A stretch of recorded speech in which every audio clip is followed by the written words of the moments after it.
Hello.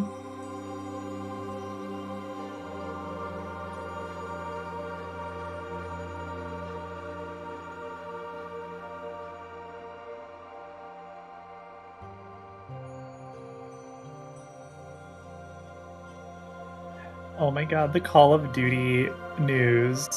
They just released Warhammer skins or whatever for the fucking Modern Warfare 3 and Warzone, I guess. And the fucking Space Marines is just skinny motherfuckers with a little bit of fucking armor on and fucking, like, sunglasses. Look at these dumb motherfuckers. Wait, hold on. I gotta see this. Also, I think my voice mode is back. Can you hear me okay? Can hear you, yes. Are you supposed to be sounding weird? Do I sound weird? No, you don't sound weird. Okay. All right. Well, I mean, that's confusing because I don't know how I sound. But look at these dumb motherfuckers. Hold on, Somebody responded, "This is the same asshole response to every Greta Thunberg tweet ever." And it's so true. Why are they so skinny? Because it's fucking Call of Duty and they're trying to shoehorn random bullshit in. It looks ridiculous.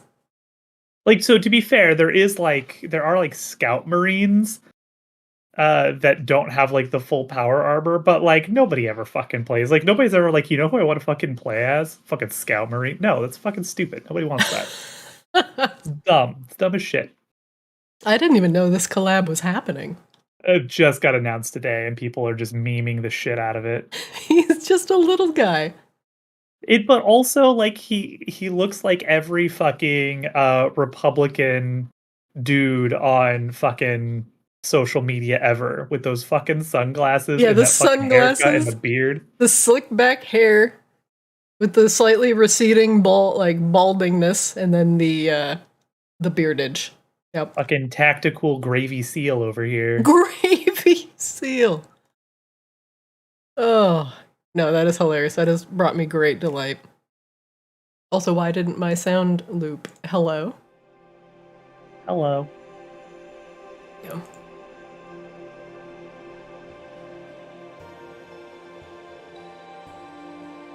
Space Marines Tracer Pack, aka we just gave their body armor a little bit of blue. And like it's also weird because they're still using Call of Duty weapons, so it's like literally none of the proportions here make any sense at all. It just looks really odd. Like here's the Sister of Battle, which like could actually be a cool thing. But like itty bitty tiny little gun. It's like, oh, okay, so not really a thing. Why does she look like the Oompa Loompa from the Glasgow, like, you know, Willy Wonka thing? That poor lady. All she wanted to do was try and do the best for some kids. Got memed endlessly. It is deeply hilarious to me, though, that it has fucking spawned an entirely new character in the Willy Wonka canon. The fucking unknown is everywhere now. It's the unknown! Yeah, it's also amusing how that was an AI creation that everybody is just latched onto. Look out! It's so fucking weird. It's the unknown, an evil chocolate maker that lives in the walls. Are you guys talking about the Dead by Daylight killer? No. No, not at all. No. There's a new Dead by Daylight killer coming out called The Unknown, and he looks creepy as fuck. So like, I was going to tell you guys are talking about it.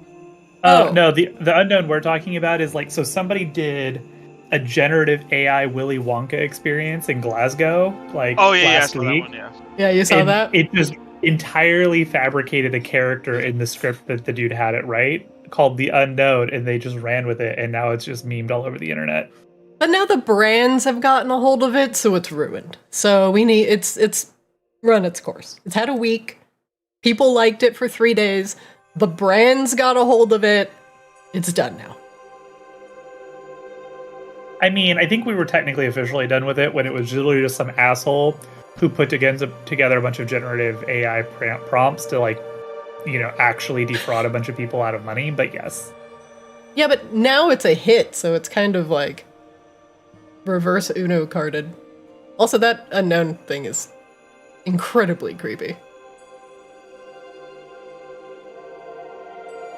It's like a false Hydra almost. It's fucking weird as shit. Wolf. Is one of 35 killers. Are you Azrael? Azrael only has one confirmed killer. He just might have 35 confirmed kills. I've not played Dead by Daylight. I haven't played it in a really long time. Like, it was fun for a while, but then it just, like, I don't know, the fantasy isn't there for me anymore as it became more of, like, a competitive type of service game, you know? Hello, I returned. Hello. How's your burrito? Like, they have, like, the licensed killers, like Microwave.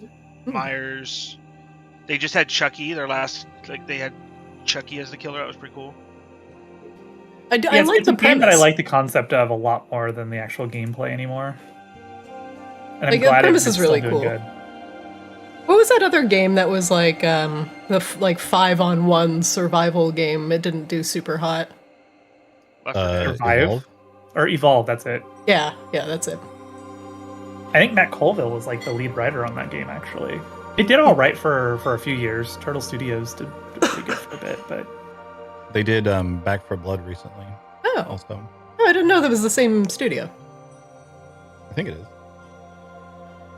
yeah, Turtle Rock's been around for a minute. Nice.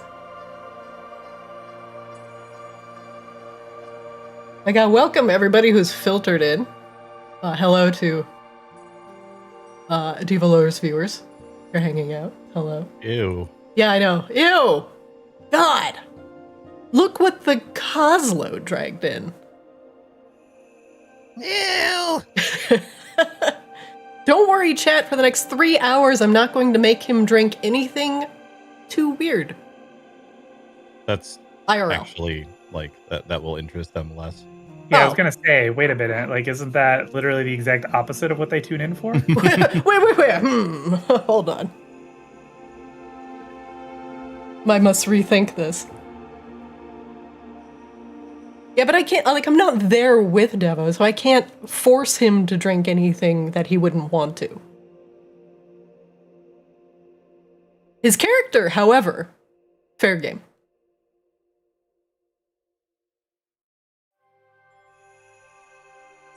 Oh my god, look at the subbing from my fellow players. Wow.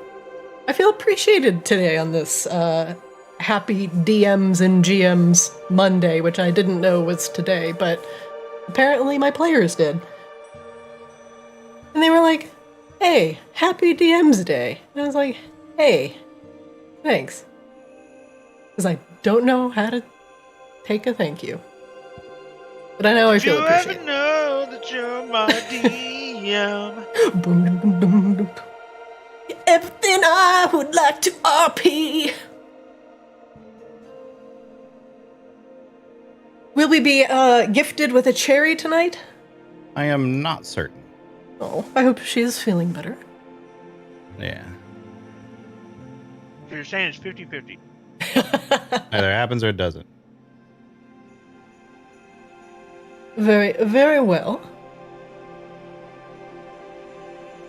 And I think I have everything working. Yes. So let's get started. Let's do a really quick recap of last session because it was jam-packed with action. And in fact, it was almost entirely a combat session. As you all had traveled via the ley line back to the Lavamancer College, known as the Obsidian Halls, deep underneath Maginox, some strange shit was afoot. And as Kozlo and team traverse through the ley line via the teleport spell, you instantly realized that things were not right. Erratic magics were pulling you to and fro even as you traveled across the ether, and you were lucky to arrive in one piece. And as Kozlo had tended to the ley line in order to ensure that you could get back home safely, Grabella and crew searched the Obsidian Halls for whatever was occurring. Teed off by a fire and a dead Vicaran body in the room, you had emerged to utter chaos as the Magmarans, or the Earth Elemental and Earth Genasi people that lived opposed to the Vicarans, were attacking the Obsidian Halls. And as dwarves, Duragar, Darrow, and the deep-dwelling Goliaths were were sacking the halls, Grabella and Azrael and Seaswab were quick to enter and put their ley-line slow-throwers to rest. And as you crept by others who were doing strange things in nearby rooms and entered the main hall, you saw that their leader, Sita Shardhard, the Obsidian General, was casting a strange ritual on Grabella's, flame, Charlindra. And even your other allies, the fire elemental Peya, and the earthworm-haired Medusa Annalie, were otherwise occupied by the invading Magmarans.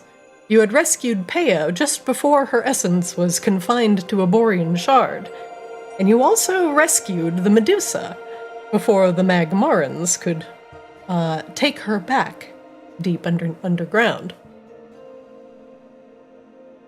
As Sita worked to undo the strange wards that were carved into Charlindra's bones, tearing them painfully from her flesh, you all took to battling the Duragar and Darrow that were protecting Sita. And Azrael had,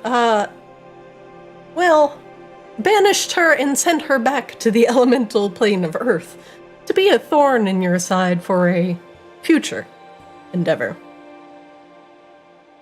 Now, with the dangerous general no longer a threat, you all had experienced a strange vision as the wards around Charlindra shattered and snapped. One that sent you into Novus's sanctum, where the powerful fire elemental sat in audience with a familiar statuesque figure, the first Vaki, Vicarus himself, making the bargain with Novus and taking the fiery mace, the Obliteratus, in hand. Now, the pact between the ancient Fire Lord and the Drow Elf would hold true as long as one of Vicarus's bloodline remained in Novus's lands. And if there was no more Vaki, there would be no more Vicarus, and no more bond between the Vaki and Novus. The scene had shifted, showing now, instead of Vicarus beseeching the Fire Lord for help, was the Blood Hag there to make a foul deal.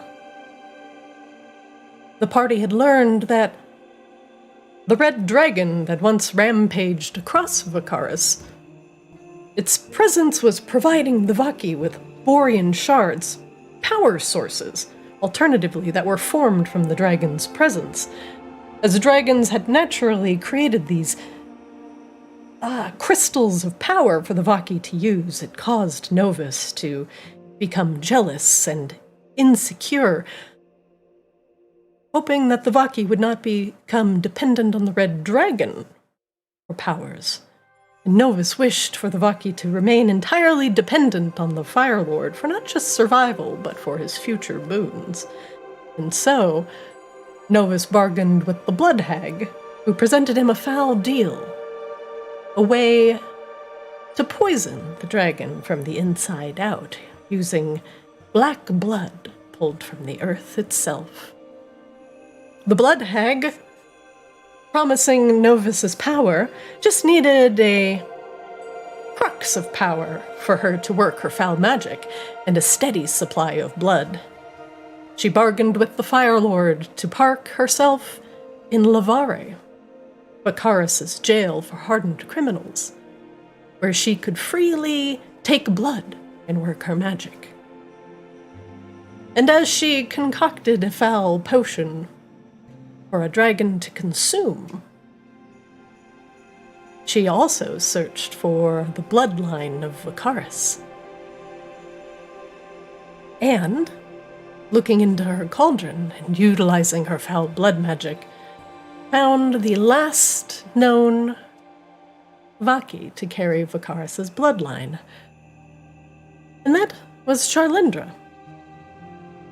Grabella's current love interest.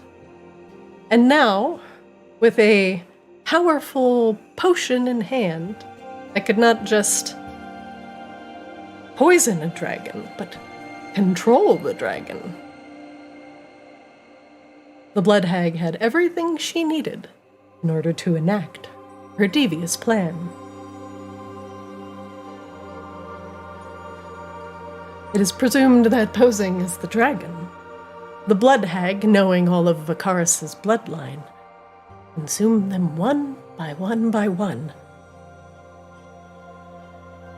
and left one behind, warded it against Novus's eyes, and left it as her card up her sleeve, her ace in the hole, just in case Novus did anything that would, the Blood Hag felt that was out of line. And so the Blood Hag remained in Lavare, concocting her foul blood magic. And Novus was more or less powerless to do anything about it. Returned now to the Obsidian Halls, the revelation is clear.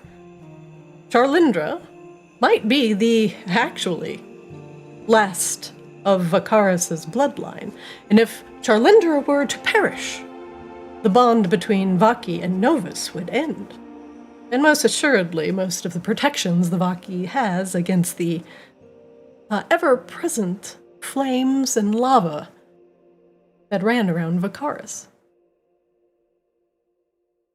The Blood Hag you all have already defeated, and is no longer a threat. But if Charlindra is truly the bloodline of Vicarus, then you actually do have a way to get to the Vault of Vicarus and and retrieve the Obliteratus for yourself. That is, if you still have 2 willing souls from Maginox willing to do so. The Obsidian Halls is not the only place within Vicarus that is currently besieged.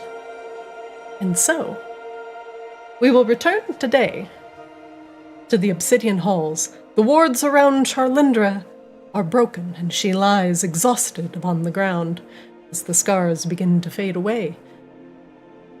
You have defeated most of the Duragar and Darrow that are currently threatening you and Charlindra. But you hear them moving about the halls and still shouting orders. Your work may not be done, but they might not be willing to stick around knowing that their general has been banished back to the plane of Earth. One moment, please.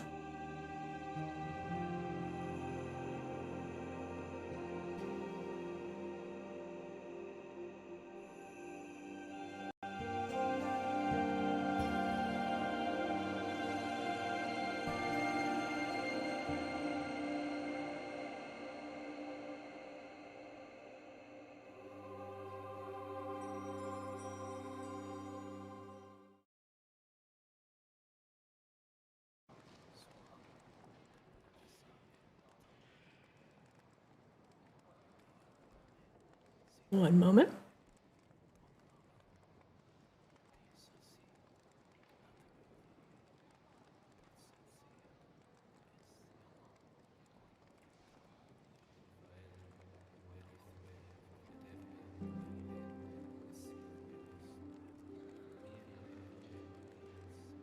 So that's a little too calm for today. Let's go with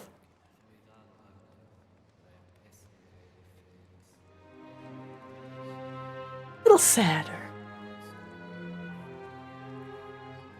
Currently, the main hall of the Obsidian Halls is a bit of a bloodbath, as bodies of Darrow and Duragar lie strewn about the stone floors.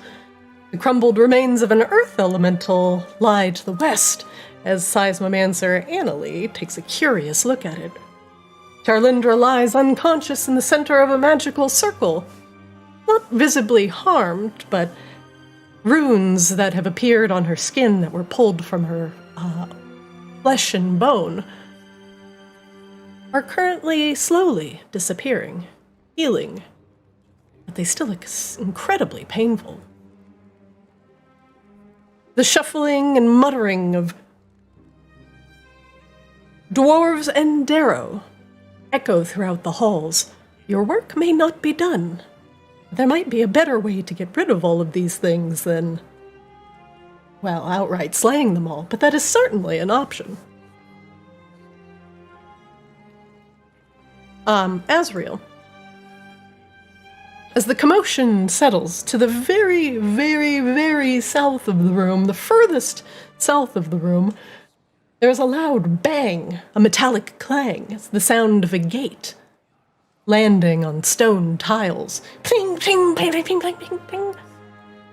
And then sounds of swords, metal on metal, steel on steel can be heard echoing as another party has entered the fray. Much to your surprise, they are familiar faces. Volkovaki, the guards that she had taken with her to your cave, and Grana Gravelgrout are all engaging some of the Duragar to the south in heated combat as they have broken through the slow-laced flames that have covered the door. What do you do?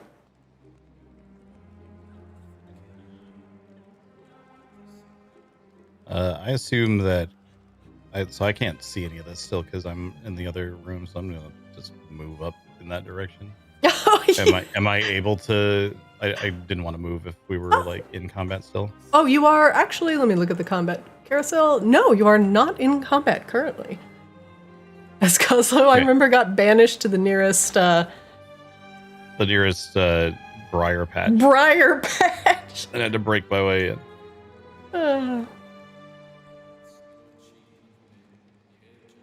Grabella will take the moment to tend to Charlindra. It is all that she currently will care about.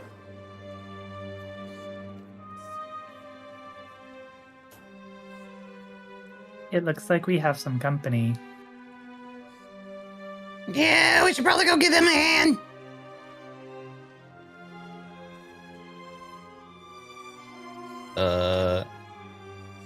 I'll start to move that way.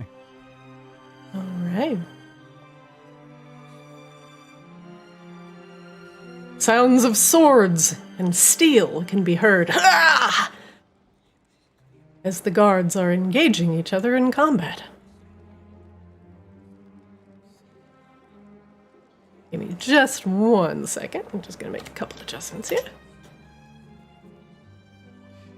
Just so I don't have to play out all of their combat. Some have taken a few hits.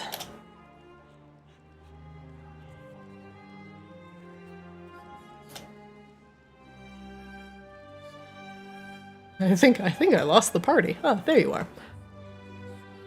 We moseyed.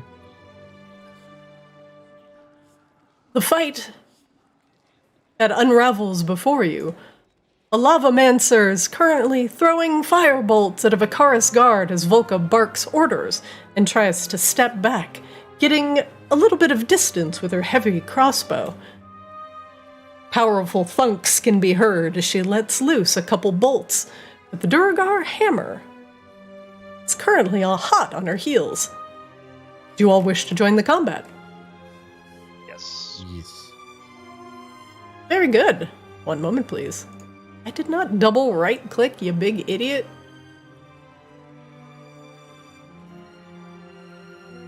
Let me get you all to roll initiative for me.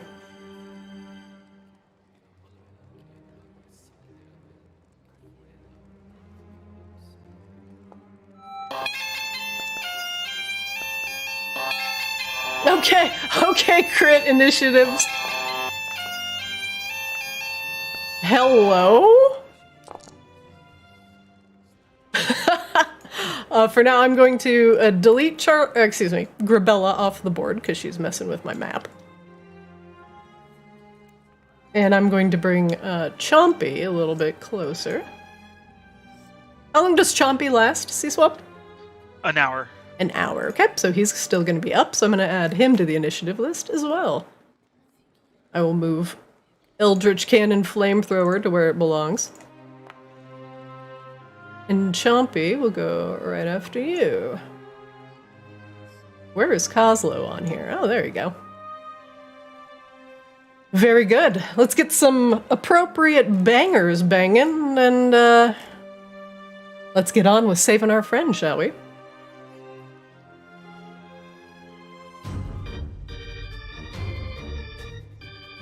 Why am I at a baseball game? Nightmare Machine is the title of this track.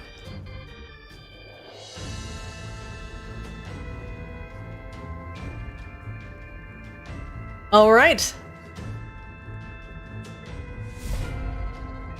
The top of the round, rolling a natural 20 on their initiative, one of the Lavamancers turns and looks over his shoulder.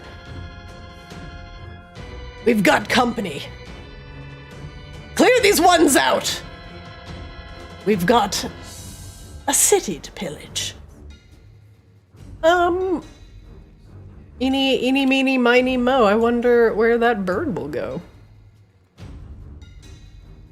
What are you, 40 no, feet? Please don't fireball us. Don't fireball you in a nice little horrible group. Oh, that is actually what it's going to do. He's going to fireball you.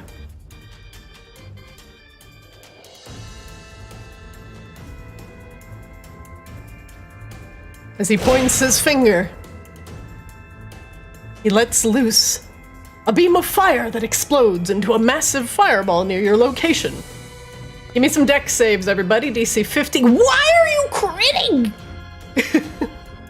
Oh, you're not. You're just rolling like insanely high. Kozlo with a 20. Seesaw with a 20. Oh, Azrael did not save. Oh no. Oh no. It's going to be 27 fire damage to Azrael, and half of that to those who saved. But actually 0, right? Oh, yeah, because you're immune to fire for like a year. Oh, wild magic. Remember, you guys are going to have to track your own HP, so please subtract your own HP. I will not be doing yours. And the Lavamancer will roll wild magic. Kozlo, did you already subtract your HP? Yeah, it just took off my temp HP. Okay, cool. Each day the caster must tell at least 1 hour her ages lie. Okay. I will keep that in mind.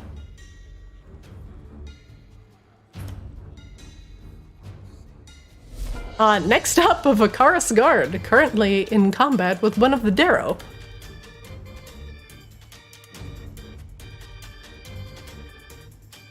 Will heft his rapier, and hopefully deftly hit. No, missing terribly. And this is why Vicarus is completely overrun with Magmarans. Because apparently... Yeah, are we on the right side right now?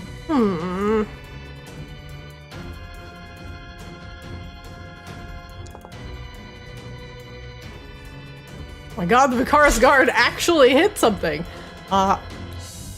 You see one of the guards in the back thoroughly skewer one of the less experienced Darrow. With a cry, he falls to his knees. Aha!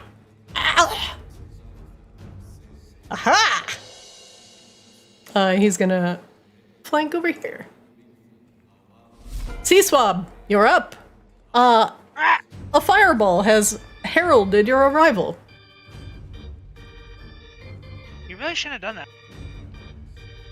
Why are you still alive? I'm the best Lavamancer in Magmara! Ha ha! Outrageous lie. I do not have a lot left in the tank here.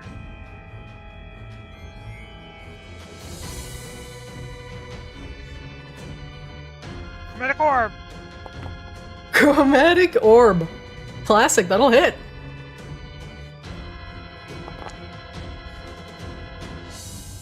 What damage type?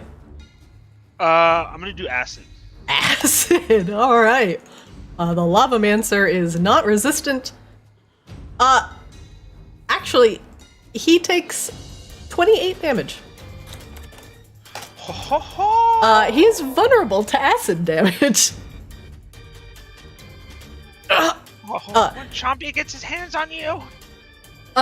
Have you ever seen the reaction of, like, hydrochloric acid and, like, sandstone? When the acid, like, hits the sandstone, it starts, like, bubbling and kind of foaming up, and as the orb launches towards him and finally splashes against him, you see his skin grow white in patches as it bubbles up, this acidic reaction in the stone.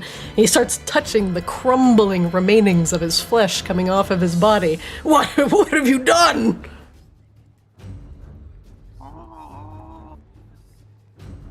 Swab, what else are you gonna do on your turn? We will. Insight? No. That is not high enough. That will end my turn. Chompy. Chompy! Alright, this is as far as can Chompy move further than that? I don't think so. Chompy's speed is fly 60, swim 30, move 30? Yeah, it's 30. Okay. So he could fly, he would just have to land.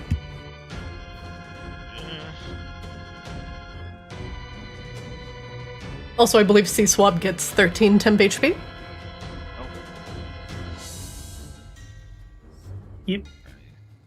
Close that. Need my measuring stick.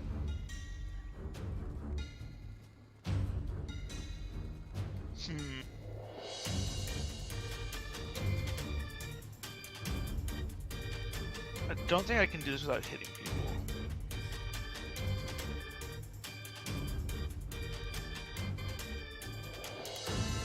Don't you hit those guards! I know. My guards! I don't know if that doesn't hit him, does it? That will not hit the Lavamancer, no. It is just within the blue squares. That's gonna be hard to position. You could move that reticle around if you want, like you could swing it and see. But I'm just swinging it for you right now. If you hold shift and like mouse wheel over it, you can kind of like pivot it to see what it'll hit. Oops. You can make your choice from there. You could just fucking blast everybody. I definitely also, don't want to blast everybody, but you can. I think Chompy can also move or even fly over some of these people because he has so much fly speed.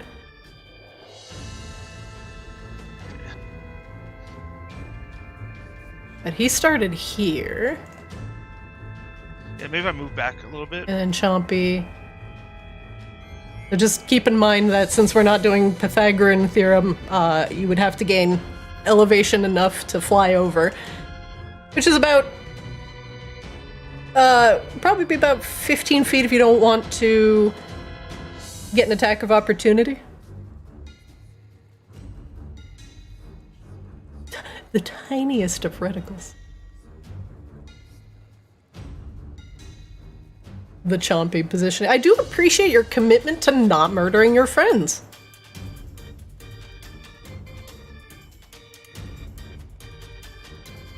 That should only hit the Lavamancer, right? That is correct. Alright, there we go. Got it. There we go. It's just gotta get the angle of the breath right. Alright, breath weapon. There we go. Alright. What flavor is his breath weapon? It's acid, of course. Of course. Alright, DC 13 dex save from the Lavamancer. One moment. He does succeed. He will take 5 damage. Normally doubled. But have to because of making the save. Does that end Chompy's round? That will end Chompy's on Chompy. Jumper! Very good, Jumpy. Next up, Grana. Oh, Azrael, Coslow, Seaswab, am I glad to see you? The city is overrun with these fucking dwarves. Yeah, but also these Goliaths, though, too. Dwarves? What, Duragar, Darrow, Magmarans? They're all over the city.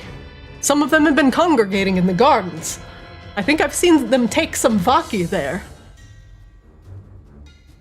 We came here as quick as we could. Are you all right? More or less. All right, Maybe well, we can catch up after we murder these guys.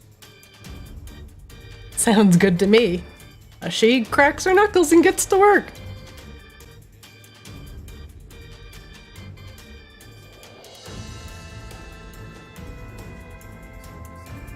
One second.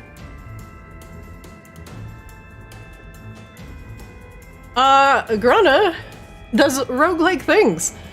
She has a feature called Assassinate. During her first turn, she has advantage on attack rolls against any creature that hasn't taken a turn yet.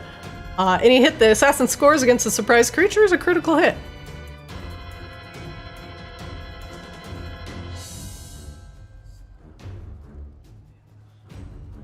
She attacks with her short sword.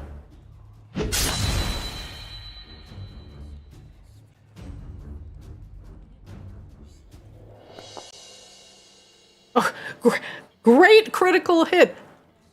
As the sword digs deep into the Duragar hammerer, possibly not as deep as we thought, you'll make a DC 15 con save. It's not necessarily the bite of the blade he needs to worry about, but the poison that she has coated it with. One moment. 1, 2, 3, 4, 5, 6, 7. He will take an additional 24 poison damage on a failed save. The Duragar looks at the scratch and up at Grana and gives her a barely nicked me. And then he gets very pale. Grabs his throat. He cannot breathe. Grana puts the short sword back in her in her sheath, as the Duragar falls to the ground, holding his throat and choking.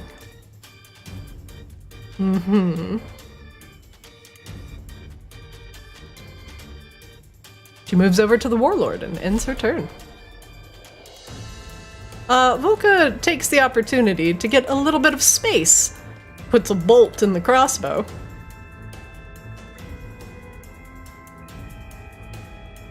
And fires away. I got this one. Nope, maybe I don't. She is good at crossbow expert. She will reload.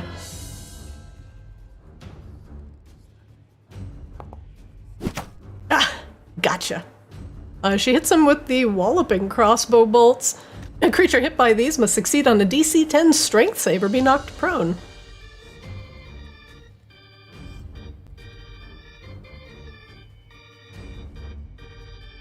The Lavamancer takes 14 damage as the bolt sinks into his shoulder, and then there is the sound of a boom. Let's see if he gets knocked to the ground. DC 10 strength save.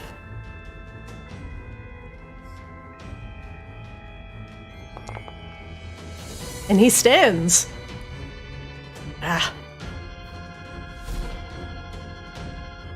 Next up, one of the Darrow.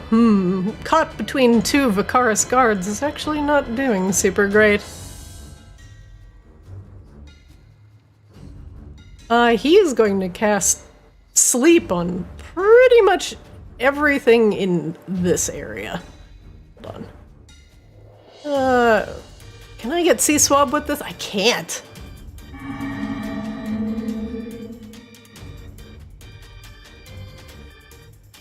All right, we're gonna roll 5d8. We'll see how many hit points of creatures get to go to sleep.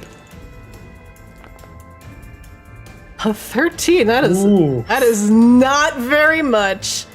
I'm looking. Sleep. Sleep. Is that even one guy? It's not even the almost dead lavamancer.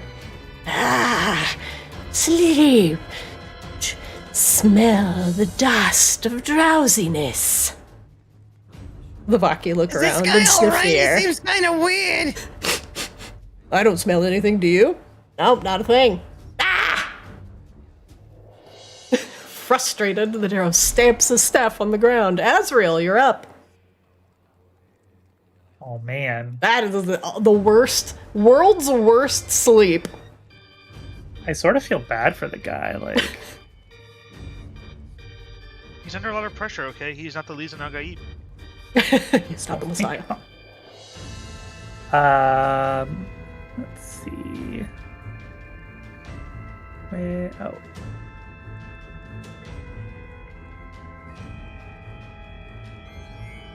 I go here, do I get... Yeah, okay, I get Volca in there now. Just get everybody in my sanctuary. Oh yeah, Volka's in the corner, but she's still in that sanctuary. Oh yes, I got caught by chat. I need to roll wild magic. The target's ally thinks he's ingested a powerful toxin.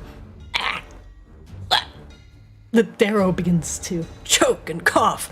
The warlord looks over his shoulder, and the lavamancer does too. What? What's wrong with you? Spit it out. Take an antitoxin. Idiot. Both of them appear to be mildly distracted, Azrael. What do you do?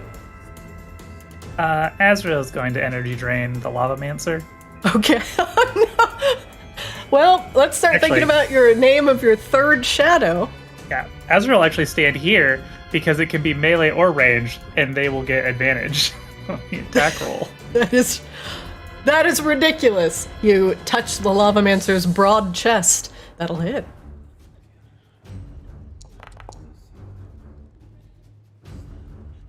$14 damage does not kill the lavamancer. But you see purple tendrils of energy laced with red go from your fingertips, from the lavamancer's heart. He makes an audible gasp. On the verge of death. Have you considered part-time employment after you die? As a free-willed shadow under your control? Yes. We have great stock options and benefits. Do you have a 401k? Oh, where you're going, you won't need a 401k. Now that's capitalism. That's Azrael's turn. Kozlo, you're up. Let's see. You have been mildly blessed by your fireball, which was more or less absorbed by Azrael's twilight shield.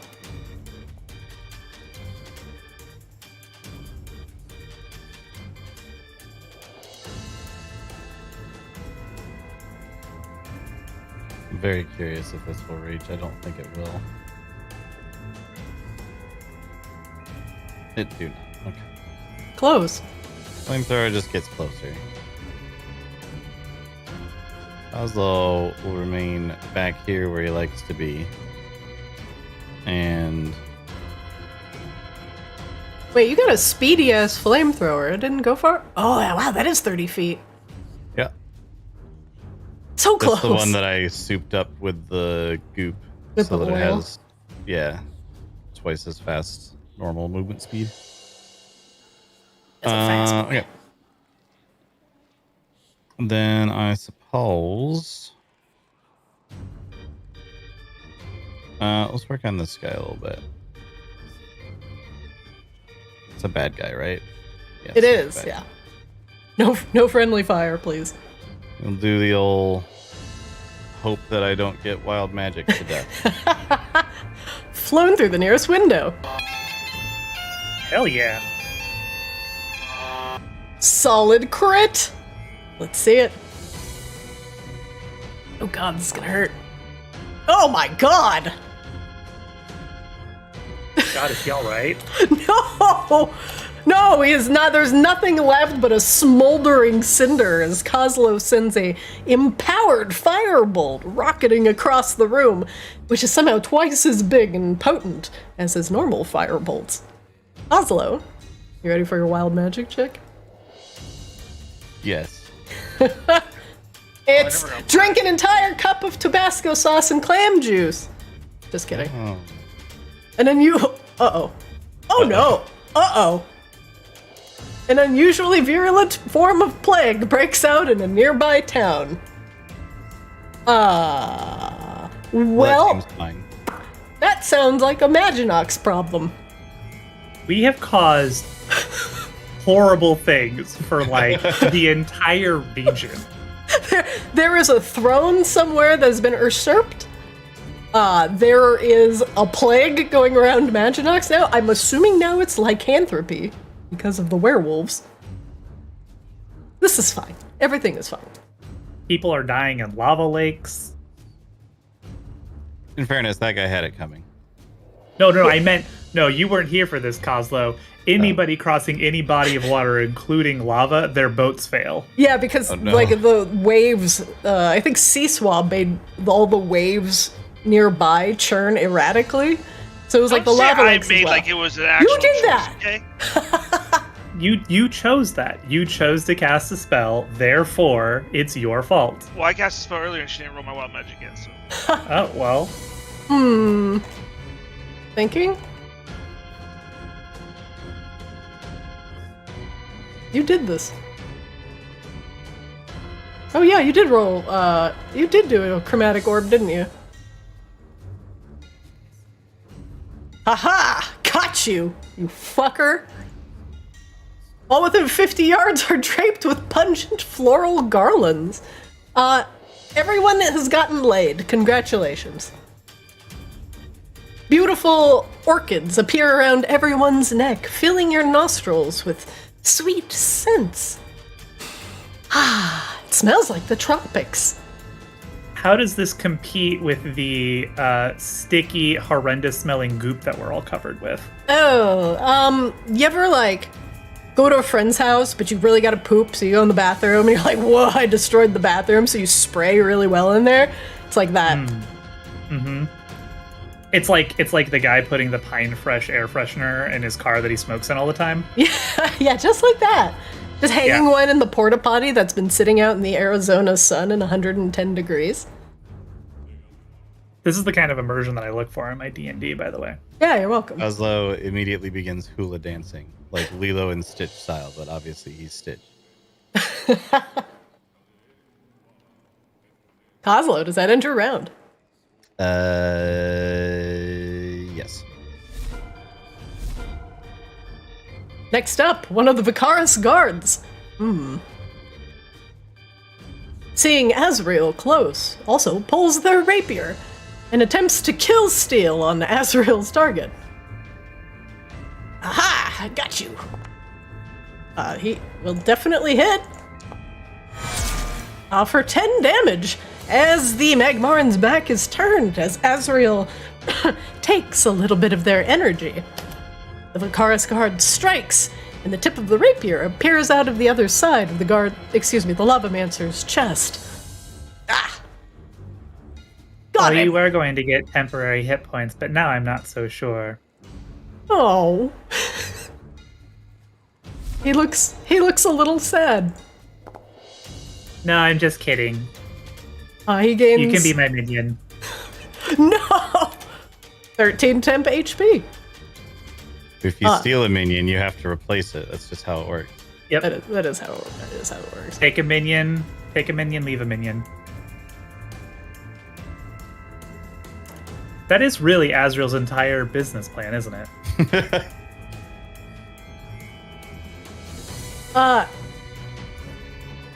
The Warlord will swing his hammer at the Vicarus guard. Ah! That'll hit.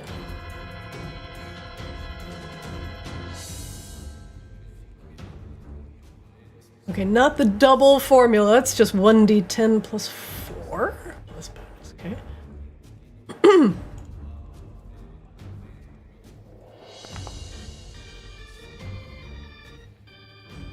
He's gonna do Oh my God, I 11. might have saved his life. You might have saved his life. He's not under the effects of the enlarge spell. And he will swing the hammer around again. Makes an eerie howling sound as it flies through the air. Oh god, that'll hit too.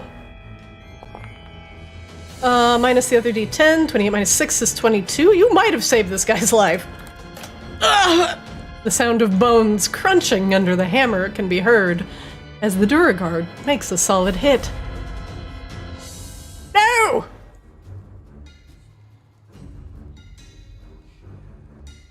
The other guard joins the fray, attacking with advantage now that he's flanking.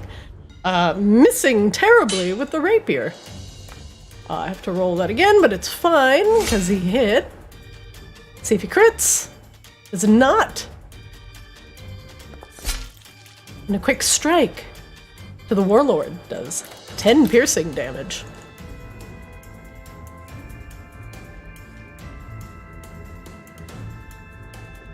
He can have HP too. How kind of you. He gains 11 temp HP.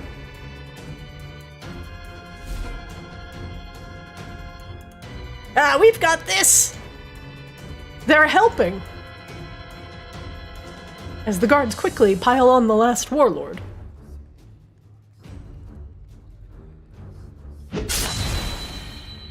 Ah! Couple quick strikes.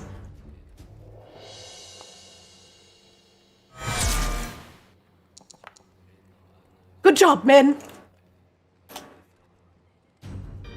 And he gains 13 temp HP as well. Thanks, Volka. Never felt better. Sea Swab, you're up. Oh my god, I have to take a drink.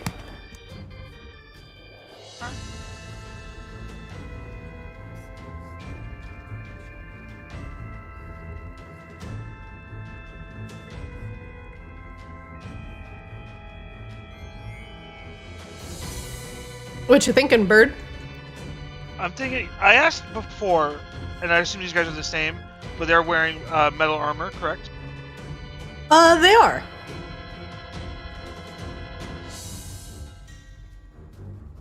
I'm a shocking grasp. Ugh. Can't take reactions. Okay. That'll miss. Alright. I will have to. I think technically you would be at advantage since you're flanking. And it's a melee attack. Oh yeah. Roll one more time. Normal? Mm-hmm. Ooh, right, not well, much can't better, help my with friend. There's no helping that. Alright, I'll quicken spell so I can try again.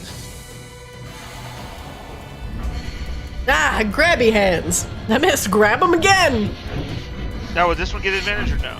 Yeah, you're still flanking. That's not gonna hit. Ah! I'm so tired!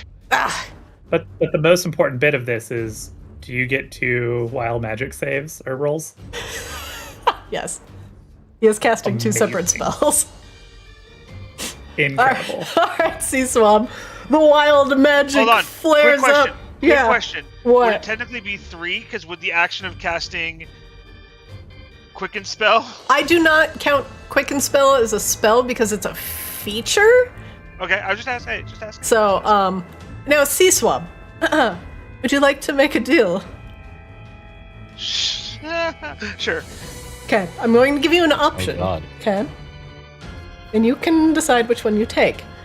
I can roll wild magic twice, or double the effect of the first wild magic roll I do. This sounds like the same Faustian bargain you made the last time we were here as Tugum. I love these. 2 separate ones, or double the first one.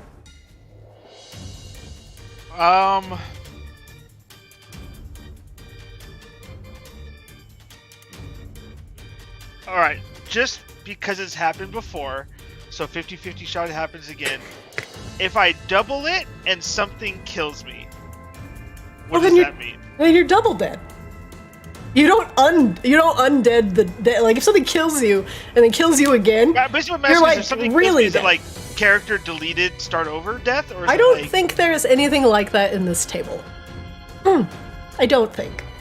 I don't know. You didn't blow up his head. But if something does 50 damage and you take the double option, you take 100 damage and it might kill you. All right, I'll take the double. You'll take the double. All right. Let's go.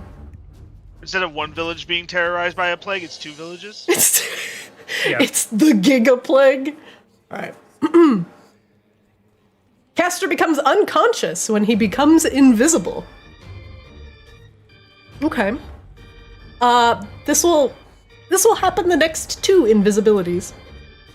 If you are invisible for any reason, you will fall unconscious. I'm actually going to write this one down. It's not as bad as I thought it was going to be.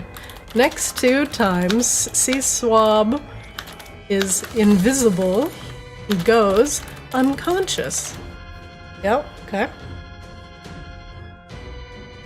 That is not as bad. That'll end your turn. And it's not as bad as I thought that was going to be. I think you lucked out. Yeah, I very much lucked out. 100% I lucked out.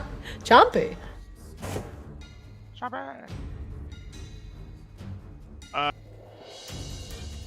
Chompy's just going to rend once. He doesn't want to breathe on half of the party.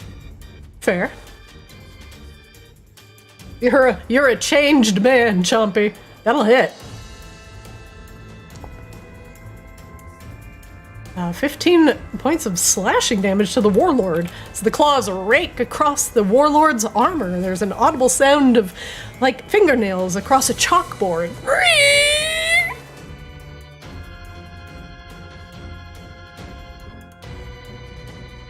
What else is McChomperino doing?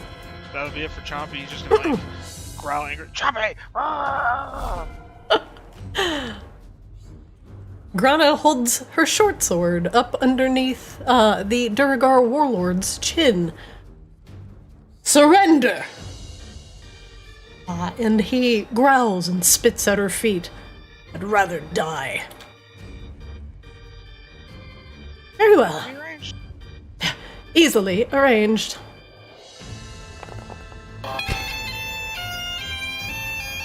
Oh no. Oh no. Oh no. That's so many dice. That's a lot of dice. He's gonna make a con save. Fail it. Hold on. I have to double check her damage here. Okay. 1 second. As she drags her blade across his chin, she is happy to oblige the Warlord. As her first strike does 14 damage, and then the poison settles in. His skin, much like the Lavamancer's, begins to bubble with a chemical reaction as the acidic poison penetrates. He dies painfully, falling to his knees, gasping and coughing.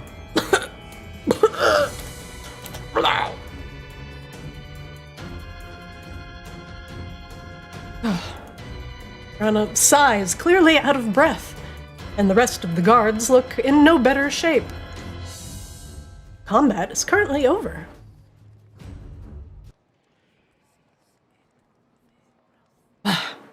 I'm sure glad to see you, Grana says.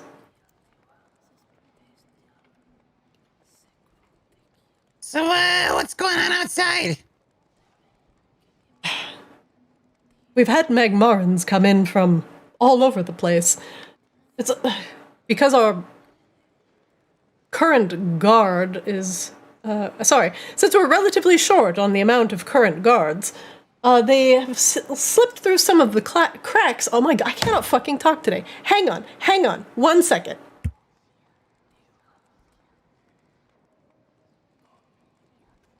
Holy fuck. Alright, I hope my tongue is untied. I'm gonna put on some music. And we're gonna keep going.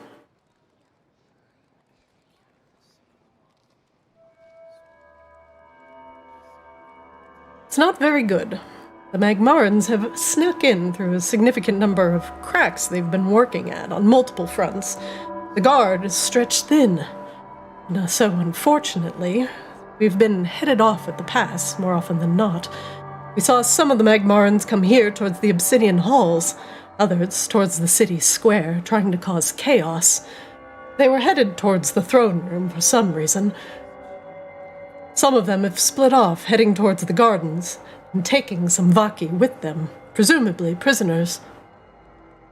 They're not going to be able to do anything at the throne room but sit on an empty throne and possibly try and proclaim some empty victory. But the threat to the Vaki that they have kidnapped is real. We came here to make sure the students were safe, and she swallows hard. It turns out we can't be everywhere at once.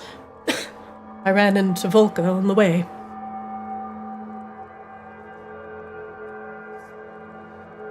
Volka just nods and loads her crossbow again.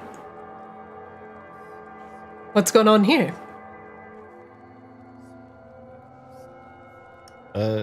Side question. I don't think I see. Oh wait, there she is. Never mind. I'm blind. She's like in the corner, kind of being kneeled sneaky. down with the heavy crossbow. Yeah, so, Kaza will like glance back towards Grabella and Charlindra. I assume Grabella's like still up there. She's just like She is. Yeah, Yeah. she's just taking care of Charlindra. so fun story. Charlindra might kinda sorta be the last of the leadership line or whatever you got going on. Volka just kind of blinks at you. What do you mean? Look, it's a little complicated and I don't really understand all of it myself, but we think she might be kind of important to you guys. But Also, very real chance that this fire elemental that you guys like so much is actually a piece of shit. Volka looks around at her fellow guards and back at Kozlo. I wouldn't go around proclaiming that so loudly, but if there is a chance Novus's intentions are not entirely impure, we should be careful moving forward. So I'll say this, a lot of people were in that room with some magic that some, oh god, what was her name? Cider something? Something about cider. Apple juice, I don't remember. That one cranky... What are you, Earth? It's not Earth. Well, I don't know what she was. Anyway. Cedar, Cranky, that's what she was. the Magmaran General, Cedar Shardheart. Yeah. Well, she was doing some magic on Charlindra, and that kind of went sideways, and pretty much everyone who was in the room at the time saw, like, some shit that happened in the past. It's complicated, but short version of it, I think shit's about to get real fucking weird. And if that's the case, and Charlindra is the last of the Vaki royal bloodline, then we have to make sure she's safe. Yeah. It is said that the ancient pact between Vicarus and Novus would end with the last of Vicarus's bloodline. That's not just the power that runs within all the Vaki, the power to live amongst the lava and walk within the plane of fire unscathed, but the powers that control the ebb and flow of lava that give us a place to live, a safe place to live. She looks around. Well, was safe.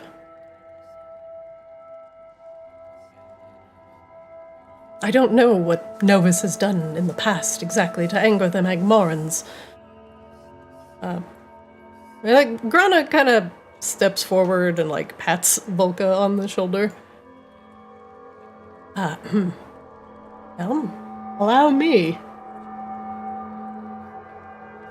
There is a significant amount of history between Novus and the Magmorans, but the most painful part is that many of them feel that Novus not only shunned them territory-wise, a very unimportant thing in the grand scheme of history, but the fact that Novus deliberately destroyed magical ley lines that coursed towards Magmara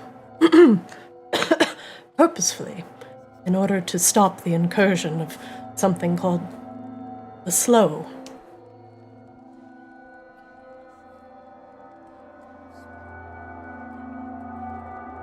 Do we know that that's what the Dwergar were spraying at us?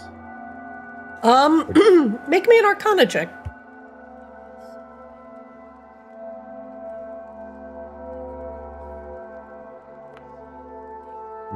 You have vaguely heard of it. The most you know of it is blue lava or blue fire. Would it then be fair for me to be I wonder if that's what they were spraying at it? Yeah, you could put it together with a 12. Okay. What, 1 + 1? You know, these guys were spraying a lot of blue fire at us. I wonder if that's what that was. While distasteful, a significant amount of Magmorans, though now cut off from a steady flow of magic, while the Vaki lived and thrived in it, building schools and, reveling in their overwhelming outpouring of fiery energy. Magmara was a different place. Magic behaved differently and erratically. We were cut off as Novus destroyed the ley lines and left with the remnants of the slow that puddled there within Magmara. And Novus, he didn't have to worry about anything. He had destroyed the tainted ley lines, and the ones thick with energy untainted by the slow all ran into one place, Vicarus. And so, Well, if it makes you feel any better, he apparently also made a deal with the Blood Hag. what do you mean? He made a deal with the Blood Hag Oh. to set the dragon on the Vicarans and then get the dragon killed to not compete with him for the Vicarans' love or something. I don't know. It was very, very strange. Very He's kind of mustache a piece of twirling. shit. Grana and So he Volka doesn't both like exchange Vicarans very much either, apparently. very uneasy glances. Ezra, for what you know in the story, though, Novus made a deal with the Blood Hag to only kill the dragon. He did not want to kill the Vicarans. The Blood Hag used the opportunity to take control of the dragon with that blood. Oh, my bad. Okay. So he just made a deal with the Blood Hag, but whatever happens, wink. The Blood Hag took the opportunity to find all of Vicarus's bloodline with all of the power, and while she was the dragon after the dragon consumed the potion, she went and killed each and every one that she was aware of, and took Charlindra and warded her, so she would have the ace in the hole against Novus. Sorry, easy mistake. I assigned blame on the gun instead of, the person who gave her the gun. Right, okay. My bad. So yes, Novus didn't, he wanted the dragon dead. He did not command the Blood Hag to turn the dragon on the Vicarans, but that did happen. And then he didn't do anything about it because the Blood Hag had, the last of the bloodline. Either way, Azrael's sliding pamphlets into people's pockets.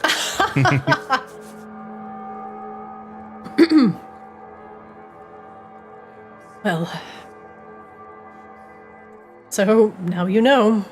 Now the Magmarans, living amongst the Slove, that is true from what we've seen, have learned to utilize it. Using flamethrowers, slow throwers, in order to burn away whatever they can find. Yeah, like the powerful ley line nexus you've tied up here in the obsidian halls, Volka. As Grana gets a little snarky with Volka, perhaps your attention might be best utilized elsewhere.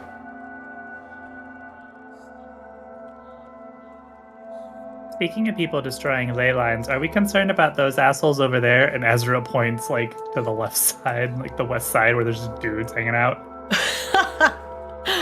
There are indeed some Duragar in the room, searching through books and making a general mess of things. They're making such a racket that they do not seem to notice you yet.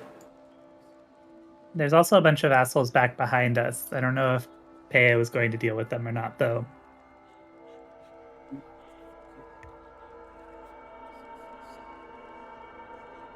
Yeah, maybe we pick this conversation up once we've finished murdering all these idiots. Well, then we're gonna have the same problem we had. We can't be everywhere at once, and it's kind of better to go in a group. Since Sida isn't here, let us finish clearing out the obsidian halls. We'll try and move the students to a safe location, at least the ones that haven't fled entirely yet. And we'll see if any of the students that they've wounded are still alive. Yeah, Israel made Sita disappear, I think. Where did she go? I sent her home. Home? What? Mm-hmm. To the plane of Earth? I don't know, wherever home is for her. Well, that'll piss her right off. Takes a significant amount of magical energy in order to shift planes, and, well, needless to say, Magmora is not flush with arcane magic. Oh no, that's so sad for her. Well, fortunate for us, she might not show her face for a while. And at least we can secure Vicarus and not have any of the Darrow and Duragar under her leadership. If we can tell them that or have any proof that their general has left, perhaps we can convince them to leave without violence.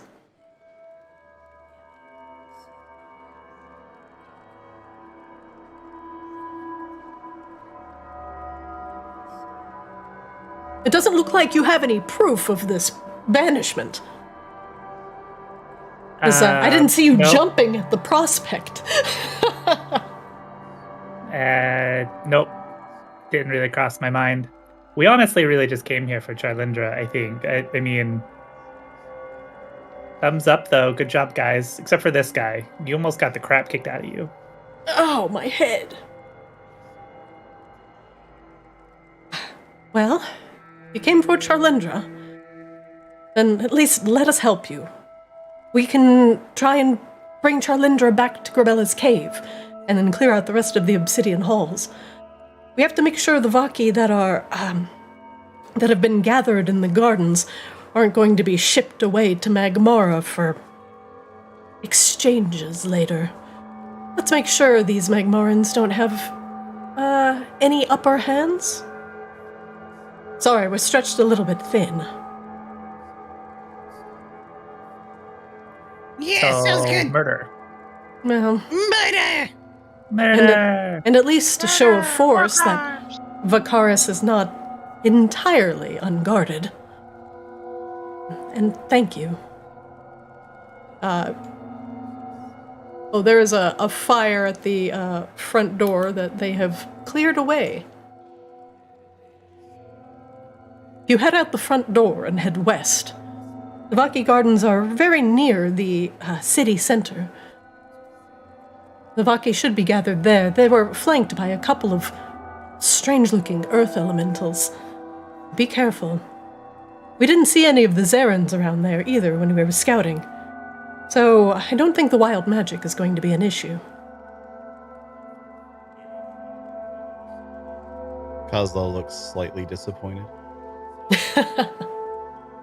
Unless you want to grab one of the flamethrowers and bring it with you, I'm sure that's a party. You cannot tell Kozlo that. Are you kidding me?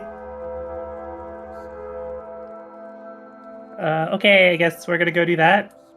Wait, unless Kozlo wants to do that, I do believe there is a Zarin. Yeah, there is a Zarin up north with a slow thrower.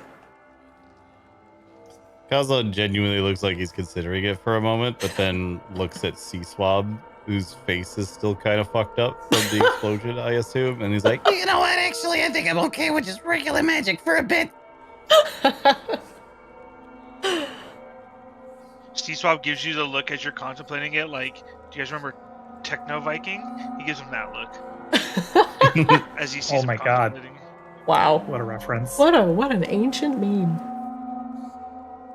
He doesn't point at him, but he gives him the look of like, don't you dare. Wait, so we're going outside to help more Vicarans? Is that our plan? I don't know how good of help I'm going to be. I am exhausted.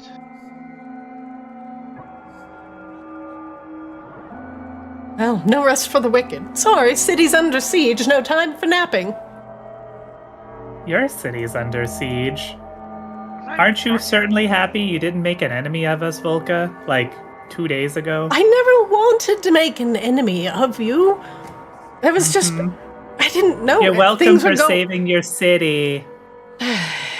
You're welcome. Wait, no, thank you for saving my city. There you go. You're welcome. Anytime, repeatedly, apparently. But just Wait, remember... you guys have saved this city before? Probably. Maybe If we can start Charlindra- invoicing them, C-Swab.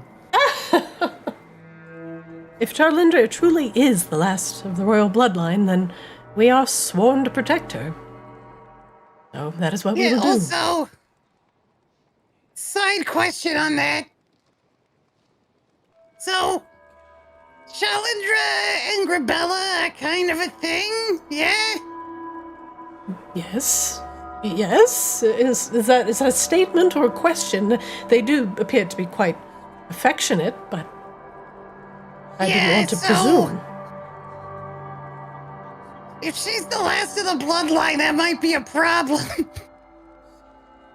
I don't know what. I don't fully understand how you tall people reproduce, but it's probably not as simple as crawling out of some mud. She opens her mouth, closes her mouth, opens her mouth again. Just something to think about. I will.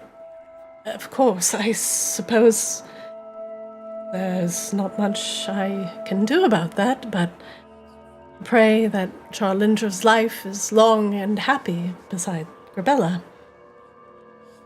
And if she were to grow old at Grabella's side and one day perish, perhaps hopefully a couple of 100 years from now, the Vaki are not quite as long-lived as surface elves. Novus has ensured us that our hearts blaze and our souls burn brightly. Our lifelines are not quite as infinite.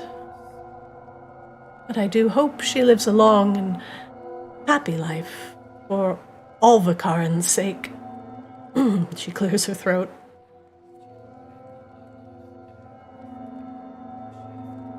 Perhaps 200 years more. Yes. We'll enjoy the remaining 200 years of your civilization existing. Let's go kill some people. Oh. Come on, gods. Let's go make sure Charlindra is safe and return her to Grabella's lair. Grana looks down at the student and feels for a pulse. Frowns, not finding one. Oh, stack all those up, and then I can fix it later. The what? The The ones without a pulse. Stack them? Yeah, Don't you... Respectfully? What do you mean? What do you mean for later? What is that? What does that mean? I said I can fix them. He's dead. You guys really need to. Mostly dead. You guys really need to read the pamphlets I slipped into your pockets. Anyway, bye. You can't resurrect Vaki. Novus's bond forbids it. It is one of their traits. Goes along with the rampant xenophobia. Grana kind of frowns. That sounds like a challenge. Asriel, if you were to resurrect a Vaki, we are going to have more problems on our hands than... Okay, bye. We're going to Solution. see the rest of your city. Wait, Asriel, no! You just hear Grana yelling after you as you all leave. Don't do it! That's our last soul! Look, Asriel's immune to fire for a year. Gotta get some value out of that. I don't care about angering a massive elemental locus of magma. I'm immune to fire, bitch. I like this attitude. One moment, please. As you all exit through the front gates of the Obsidian Halls, it is true what Grana and Volka have both said. The city is no longer bustling with Vaki activity. The elves have vanished from the streets, and you just hear occasionally, over the roiling of lava, a scream echo out in the darkness. You walk west, heading down the empty streets, occasionally hearing or spotting a rampant Duragar or Darrow, and they quickly disappear into the Vaki buildings. The sound of a commotion echoes from the city center and even further west. And soon enough, you come across what Grana and Volka referred to, the Vicarus Gardens.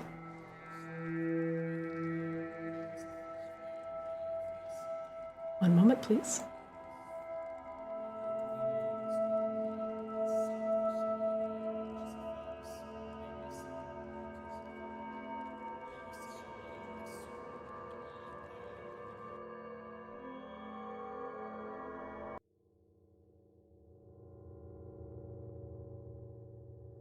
A sound of bubbling lava can be heard very close to the south, and if you are not resistant to fire, you might find the heat quite uncomfortable. I wouldn't suggest getting too close to it. Strange, flame-resistant trees lie seated in the lava, as if they were seated in dirt, their leaves not catching a flame, looking like they are thriving off of the heat. The gardens stretch on into the north, and you hear both Dwarven and Darrow voices talking to each other, and the loud rumblings of the language known as Terran, the language of earth elementals. Much further to the north, soft sounds of crying and weeping can be heard, presumably the Vaki civilians the Magmarans have captured. Tall walls separate the tiered steps heading up to the tip-top of the Vicarus Gardens. You cannot see over the walls from your vantage point. You are on the lowest level of the gardens, But if you were to get up the stairs to a higher vantage point, you will be able to see over the walls. As of now, you cannot see what lies over the walls to the north of you, and all you can feel is the oppressive heat coming from the south. How can anything live here?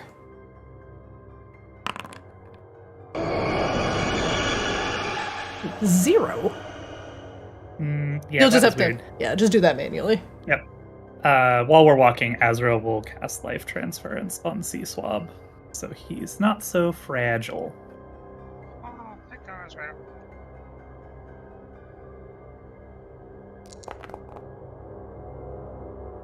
So you get back 32 life. All right. That puts me to 4. Oh, okay. And then in 12 seconds, Azrael fully or no, actually 6 seconds, Azrael fully heals. Azrael, I'm you gonna should. need to check on Cherry real quick. Oh, sure. If you can just drag Kozlo along with you guys for a second. Absolutely. Okay, right back. Azrael and C-Swab, for now, what do? The tiered structure of the garden makes it difficult to see from your vantage point, so it might be behoove you to move quietly.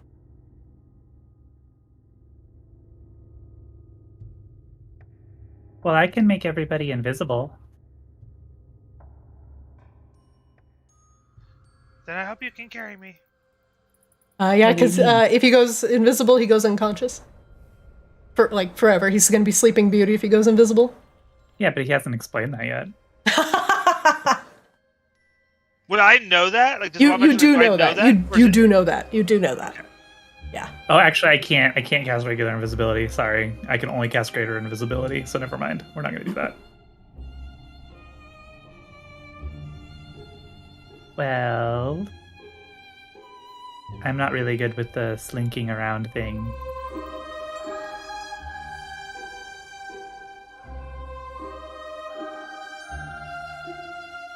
I guess we just move as slow as we can. I could fly up.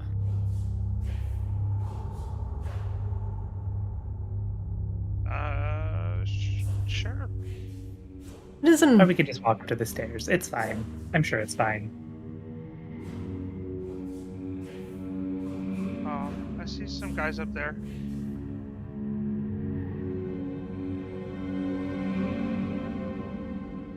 C-Swab, make me a stealth check, please.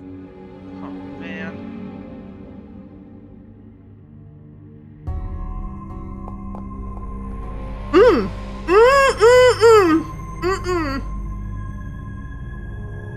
C-Swab, a loose flagstone under your feet makes a very, very loud cracking noise.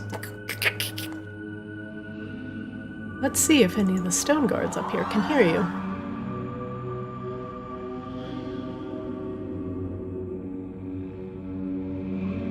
For disadvantage for distance?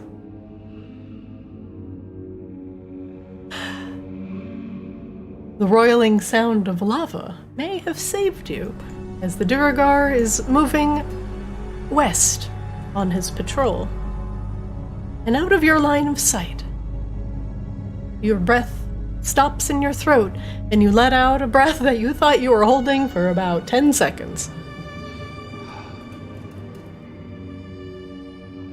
It sounds like a pigeon cooing. Looks like these Duragar are crawling everywhere. But it's some of the... because you've experienced combat with these Duragar already, these are the lower ranking guards. Just kind of keeping an eye out. But the Vaki that have been kidnapped by them are most likely further beyond.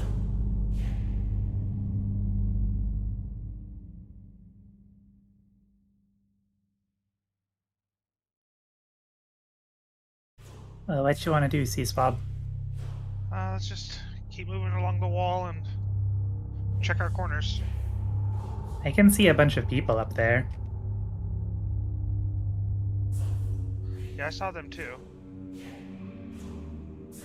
Azrael, your vantage point is just good enough where you can see up some of the stairs, and past one of the walls, you see the head of a stone guard, and just further on, bright red hair of the Vaki.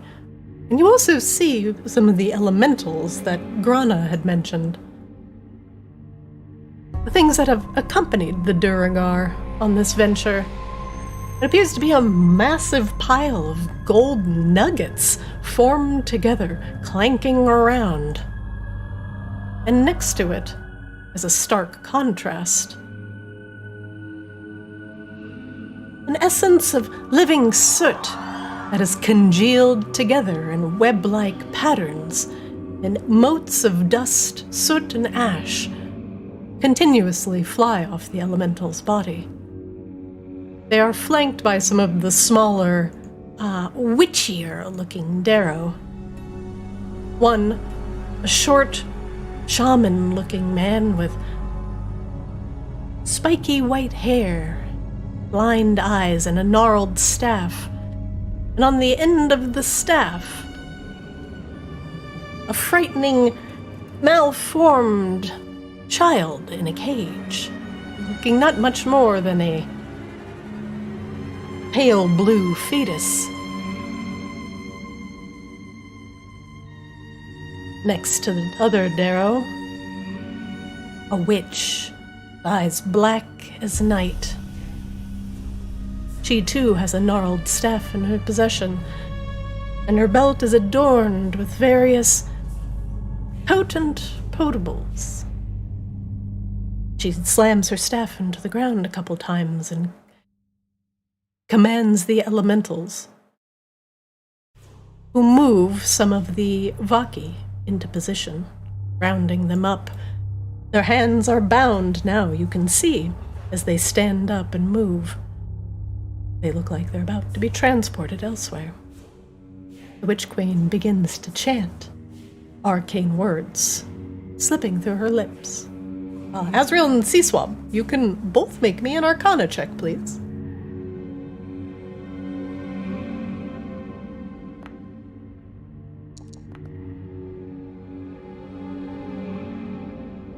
Both of you actually rolled high enough.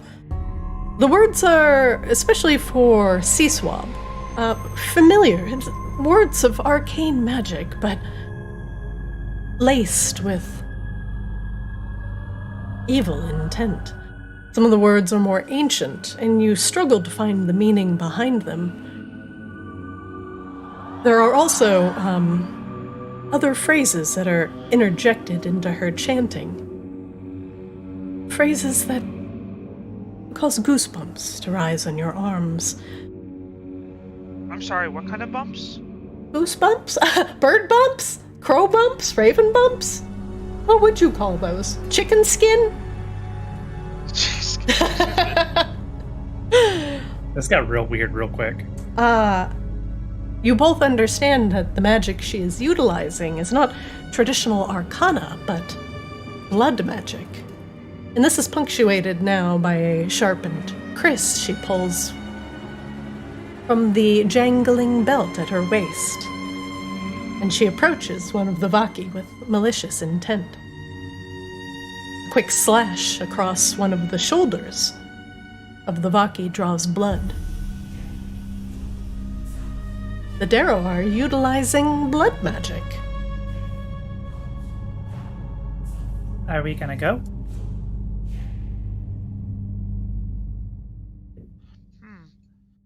The blood magic. Not good.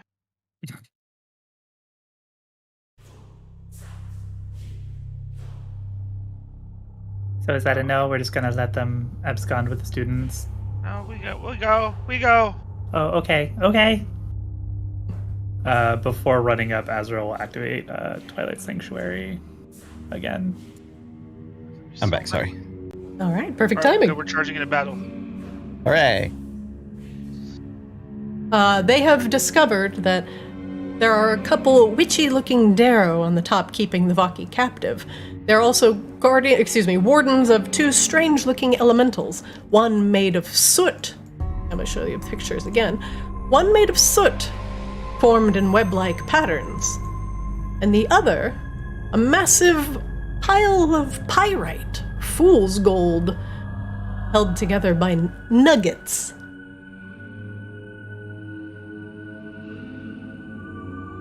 Up on the stairs, they have discovered one of the Duragar stone guards patrolling to the west, barely avoiding notice.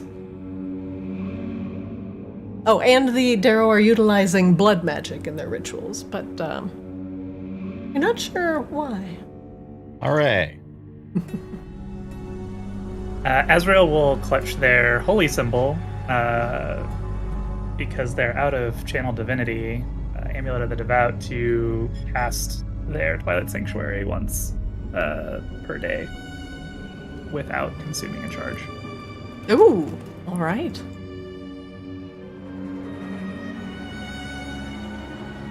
Because we haven't taken a short rest. You have not.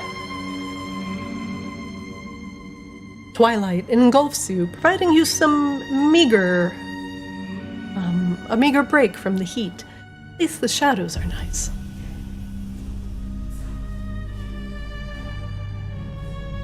What's the plan? Murder! Murder! Oh wait, Grabella isn't here. Hold on to me. Okay.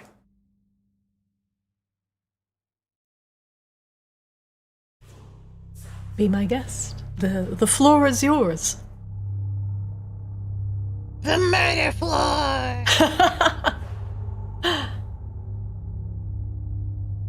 You can all choose to move quietly, or you can charge up the stairs. Choice is yours. I'll start to try and sneak up the side at least to get, because I haven't been able to get a very clear view of what's going on. So I will sneakily try to get, like, just peek up over the stairs, I guess. All right. Everybody make a stealth check for me. We will go with the person's lowest stealth.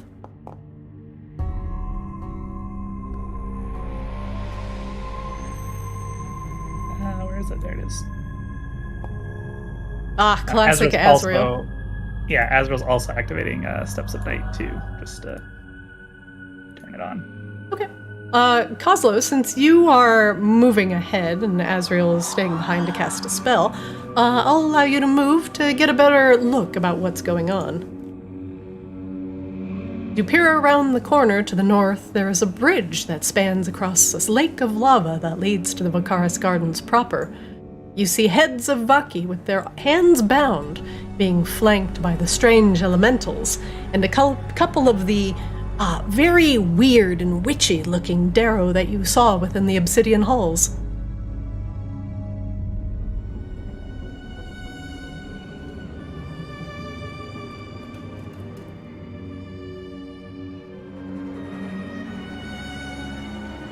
Azrael will float up to about as tall as this first wall here. Okay. Azrael, I will move you closer to the wall. And I guess while we're moving up, I guess I'll roll for temp HP for Kozlo and I. Yes, please do. Azrael, you peer over the flora and fauna. You see one of the stone guards. They're back towards you, patrolling to the west.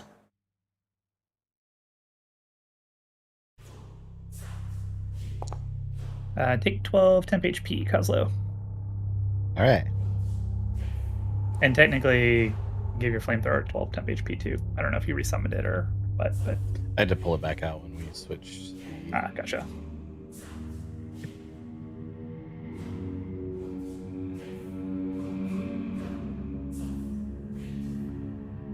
He continues to patrol west as you sit and watch, Seaswab peering around the corner. He continues to move, glancing down the stairs to the south, before finishing his patrol.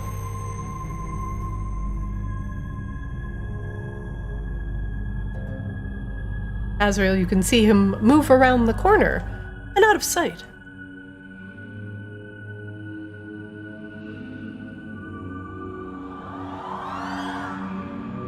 Kozlo will, try to whisper to the other two, just basically saying he's ready to go whenever.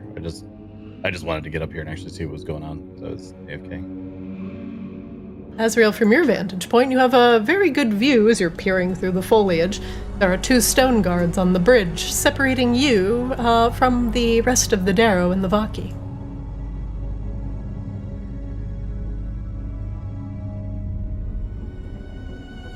Alright.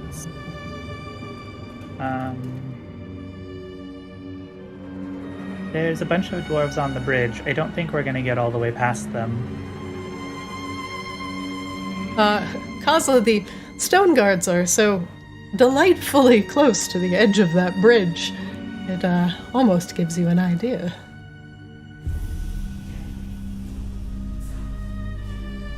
What if they were knocked back 5 feet into the lava? Would make a lovely splash. It would be lovely. I don't know that I have a way to do that right now. No force ballistas?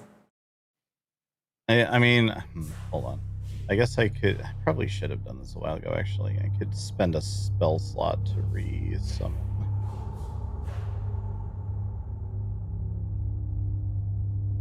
While we're pondering things, that will also activate their Pearl of Power. Oh, my character sheet is super broke right now. I actually don't know how many spell slots I have left. Let me see. Let me look at you. Spells. I'm gonna guess that Forge probably wants me to relog in. Oh no, that's probably true. You have no 2nd level spells. No 3rd level spells. Oh, you have 3 1st level spells left. Okay, and I haven't used my ring yet since our last rest, so I can get one more spell slot. Yeah, I'm pushing you guys this session. Pushing real good. Pushing real good. I'll go ahead and use my ring now anyway, just to give myself a 3rd level slot, because I could always use it on a lower level slot if I wanted to. Sure. And You gain a 3rd level spell slot back. we will give up on the flamethrower. Put him away. Goodbye, flamethrower Chan. And we will spend a spell slot on getting out Ballista Bay.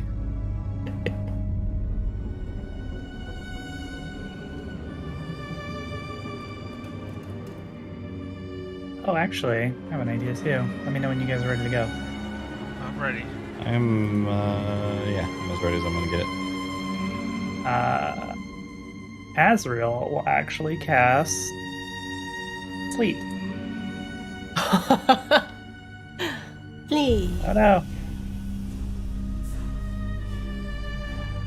We'll just place it right there. At what level? Just 1st level. We'll see First if this level? works. Okay. Sleep. Probably not. They do not fall asleep. They both yawn in tandem and continue looking over the sides of the bridge.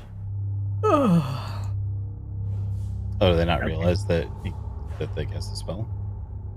Let's see. Is it verbal, somatic, and material? Let me look, because it doesn't say in that description. It does not. It is verbal somatic material, yes. Okay, let's see. We'll have them make a quick perception check. Make me a stealth check, Azrael. We'll see if they see you. Am I hiding in bushes? Do I have advantage? Yeah, you are hiding in bushes. Gotta beat an 8. Amazing. Azrael did a stealth. for the first time. Castle will just Azrael. look up, big thumbs up. You're doing it, buddy!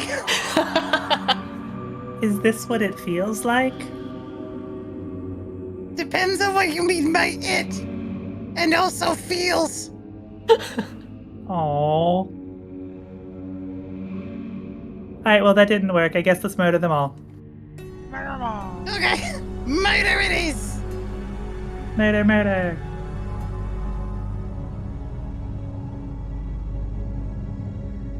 Can I convert sorcery points? It says it's a bonus action. Can I do that out of combat? Yeah, of course. I want to do that then. How many spell slots do you want to get back? This is a very good idea, by the way. I have 6 sorcery points left. Ideally, I'd like to use all of them, except for maybe 1, so I do 5. Okay. Now, how does it work for spell slots? Can it be any level, or is it only... Let's see. It doesn't really say. Convert sorcery points. Convert. It's not 1-to-1, I don't think. I but would yeah. imagine it wouldn't be. Like, that wouldn't be balanced at all. Oops, sorry. I'm sorry. That was me. I was clicking.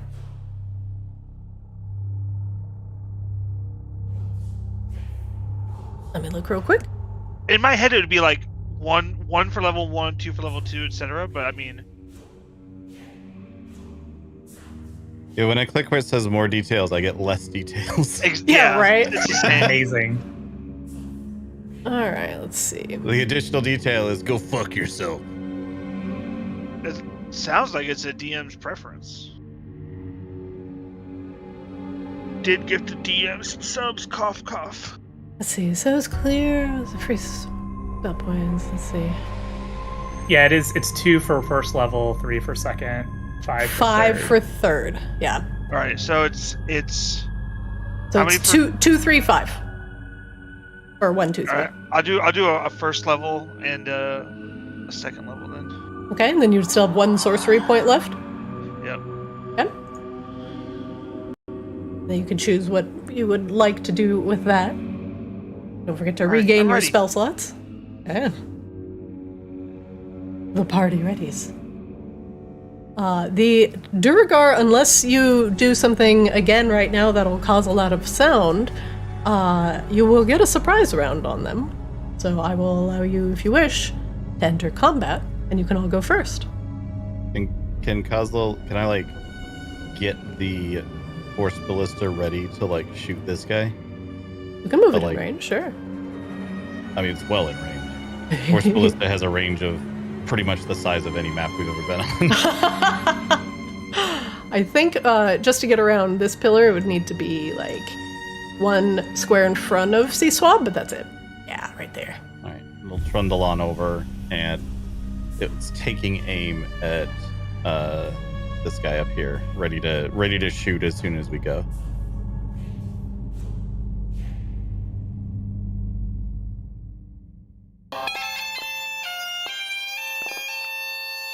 I just rolled your surprise round real quick. Oslo. You're up. Oh.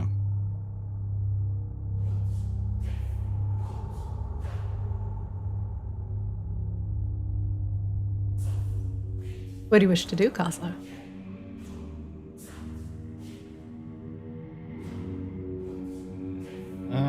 I will step up here. Sorry, I'm trying to read one of my spells real quick. Take your time. Eh. Okay.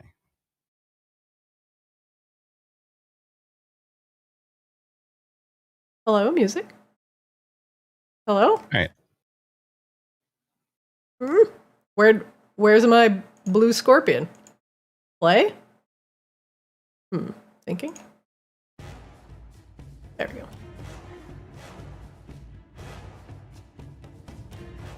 Kozlo, to Duragar, sit on the bridge.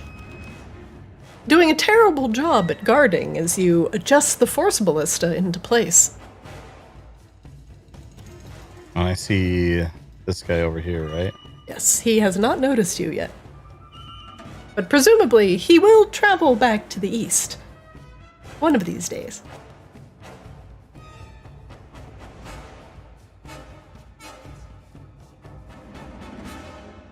Well, let's make that sooner rather than later. Do I have line of sight on him from here, or do I need to get? He has like 3/4 cover, so he would be a little bit harder to hit.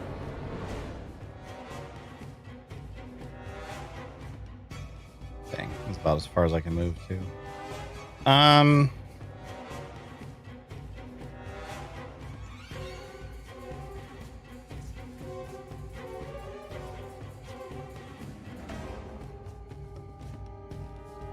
Yeah, we'll do it anyway. I have like How does that work, actually? Do I, like, disadvantage on the attack or something? He'll have +2 AC. Okay. That's fine. We're gonna chuck a Kozlo special. All right. There's no wild magic here.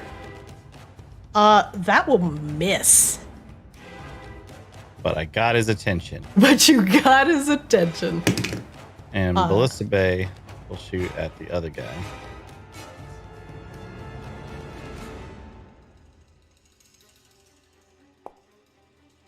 That'll hit.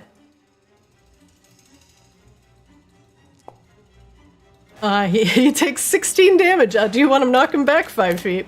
Yes, I would like to knock him back 5.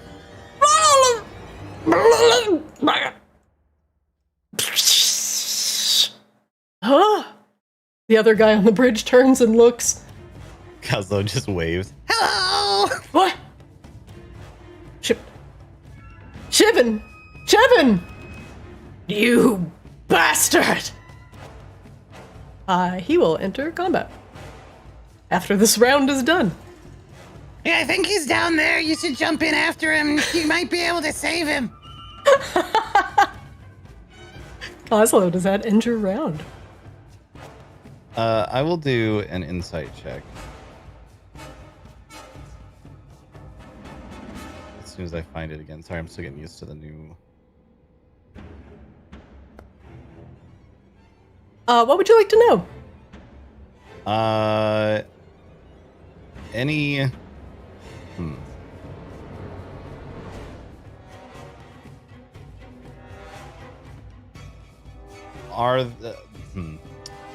Does the living soot have any resistances, specifically to fire? It is immune to fire. Great.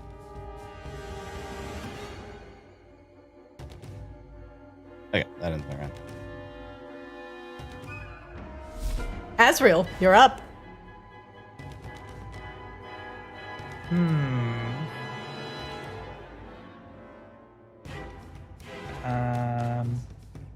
Azrael will float 30 feet forward, which I don't... Oh, I can now. Oh, nope, I can't. Right to about here. You don't mind moving me? Is there a wall in your way? Yeah, I think I'm in the wall. Oh, you're in the wall. All right, you're in. Yeah. I'll just move you out of it. There you go. Thanks.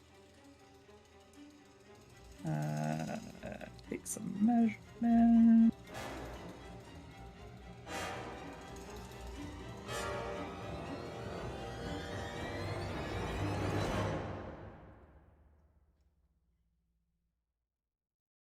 Okay.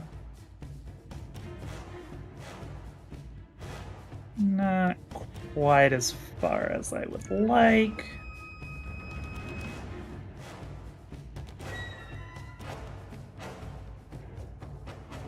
Oh, but that works. Who is the one that's casting like blood magic? It was the Witch Queen. Yep. Okay.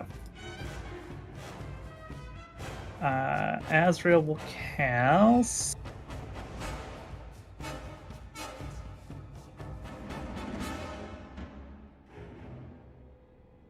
Oh, where'd it go? Guiding bolt. Oh, guiding bolt. Okay. That'll hit. Good lord. Hell yeah. What? That VFX took a while to wind It up. did. It was like. Nyeh. Oof. Oh, that's a terrible roll. 10 radiant damage. But she is lit up, so the next attack has advantage. All right. I'm just gonna mark her as glowing a little bit with a little bit of a bright light. Being appropriately obnoxious.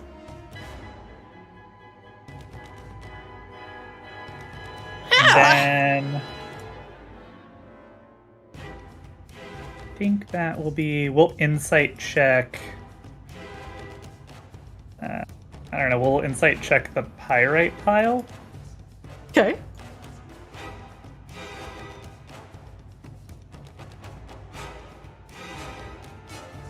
That's not high enough. What is That that is pile Angel's of turn. gold doing here? Oops, Eldritch Cannon already fired. You should totally give it another turn. I promise I won't do anything mean about it. Sea Swab, you're up. I'm just gonna step over here. Murder. Murder. Murder.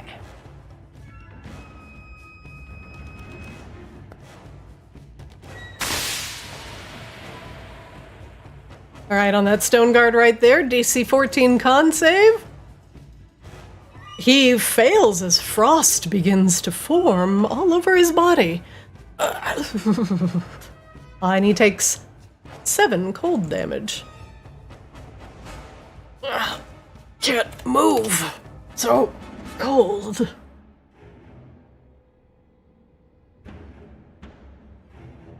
What else are you doing with your round, Sea-Swab? Oh, you still have Chompy out, by the way. Oh. It's not, let me get Chompy out here. Chompy! Oh my god, this made this go so much better now. Chompies are for life. Chompies are I'm just gonna put him where he belongs. Chompies are a girl's best friend. I was just gonna say that.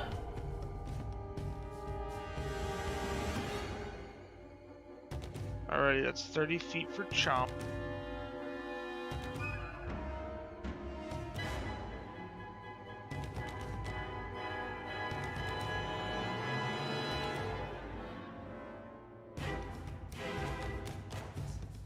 What you thinking, Swab? Oh, cone? Oh, I guess I should have deck save first, but No, it's alright. It's gonna be a DC 13 dex save from a dwarf. oh, Oh, rolls a 5. Good God. we're doing acid. 'Cause I know they don't like the acid. They don't like it. The Durgar takes 6 damage from the breath weapon. He does not take the double, like the Warlord did. Oh. Alright, that one Chompy's turn too. Chompy can take some temp HP since you pulled him back out. Alright, Chompy gains 11 temporary HP. The Duragard will roll for initiative. The one on the bridge will roll for initiative. Let's see if... Let's see if everything else notices you're there. Okay, pyrite pile.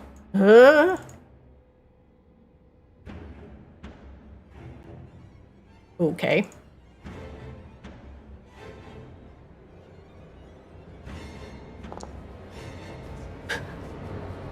They might be, too busy.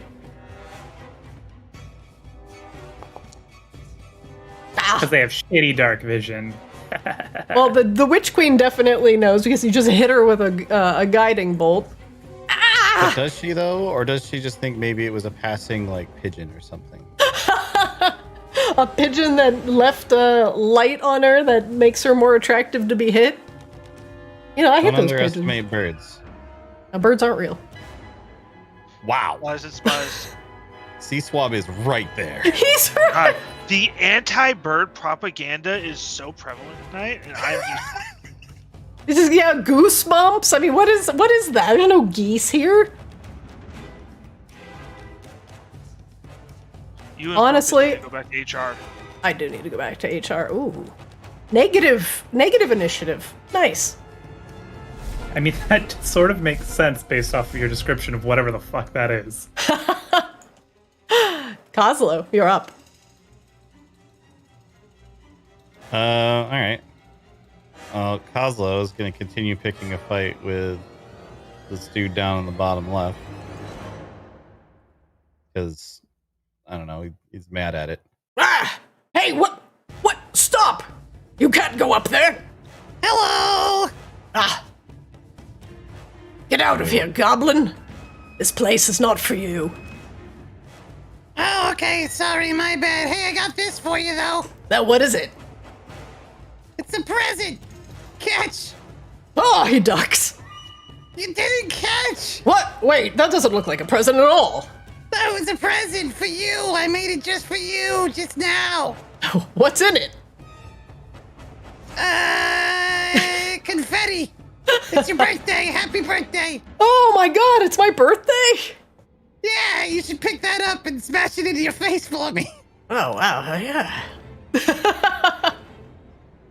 Kozlo, your firebolt goes a whiffing. Go ahead. Let's see if he's distracted. No. Wait, it's not my birthday at all!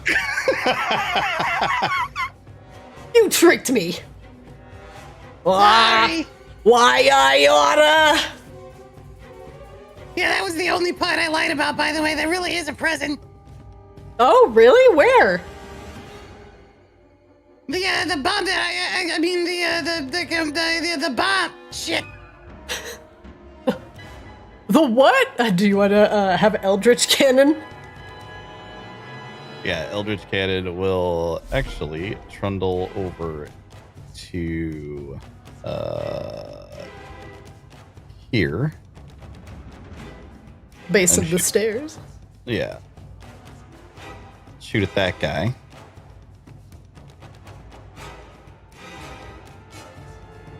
Hey, what's that? What's that little thing? Oh god, that'll hit. I mean, I'll roll the damage anyway, because it makes me feel good, but... Bustin' makes me feel good. Would you want to knock him back? What? Can you hold on? No! No! No!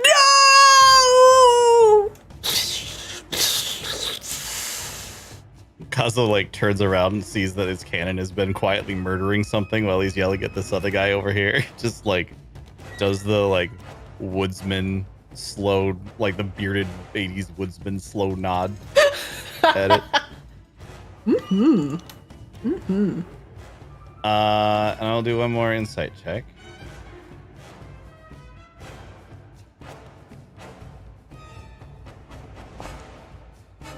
No, I changed my mind. I'm not going to do an insight check this round. Ah, the classic Kozlo insight check. I haven't had one of those in a while, and every time I succeed at one, I think about saying something about it, but then I didn't want to jinx it. So I'm actually glad that I've finally failed one, so that now I can go back to complaining about it all the time. Ah, classic. Next And that up, ends my round. the very north part of the room, one of the witchy-looking Darrow. The savant to the left, hefting the frightfully disgusting-looking fetal savant, gives it a shake. And he yells at it something in Terran. If any of you speak Terran, please let me know. Double check. I speak a couple. I gotta double check there though. I barely even speak common. Auran? A-U-R-A-N? That is the language of air elementals, and I believe birds. Oh, close! Nope. Counterpoint, a parrot is a bird, and bears can kind of speak, Taryn. It looks like someone is here to rescue the Vaki. I shall go give them a proper greeting. Out of my way, child. Him and the fetal savant that he's hefting on his staff move together as one. He will move forward, I believe, 10 more feet. Double check. He will go right here.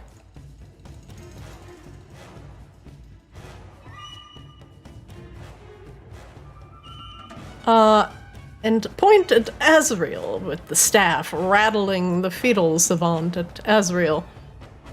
You there? This is not for you.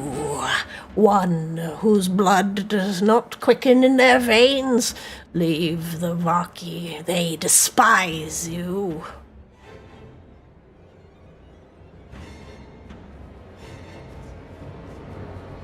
Azrael, do you say anything to these savants? Taunts? Sorry, I couldn't hear you. You're so far away. There's so much lava. Die! Are you talking to me? Oh. He launches a beam at you. It's about 60 feet long. Let's see if he reaches. Nope. The beam ends just at the base of the stairs. An impressive show of force. It's about 5 feet wide and 60 feet long. And it looks like it is cursed with magic that has come from an internal source. There are dark streaks of black, like cracks that run through the body of the beam. And you can tell these things are derivative of blood magic. Just a little closer, my pet. Gross. You there, rumbling rock. You greet our guests.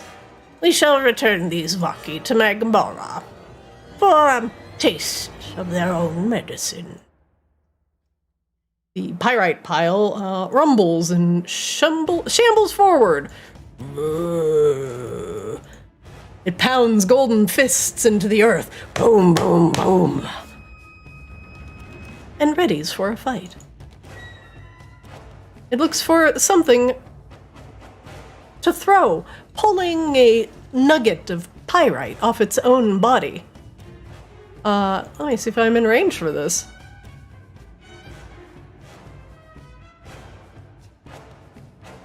And holding the nugget like a small boulder, it hurls a piece of pyrite as big as a man's head at Azrael. Oh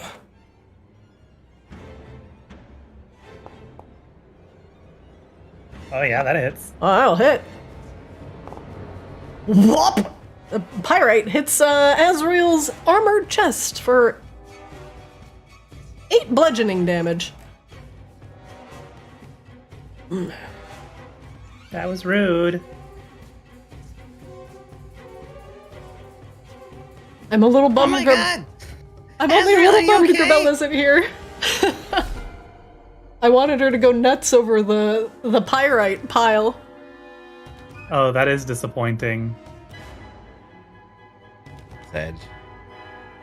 I hope she is feeling better. The living soot slithers forward. Be gone. And it will begin to churn up a soot storm upon the bridge, cloaking it in a thick cloud of dust. Now, one moment, please.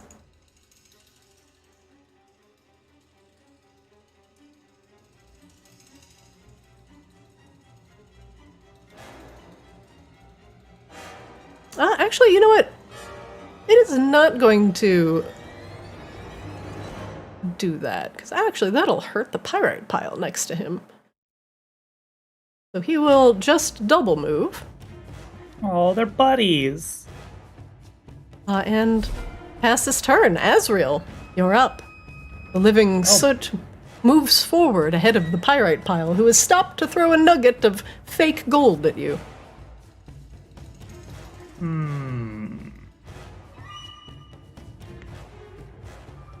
Well, not enough things moved for me to do the thing I actually wanted to do, which is insect plague. Oh no! So that's disappointing. So I think we're gonna do this instead.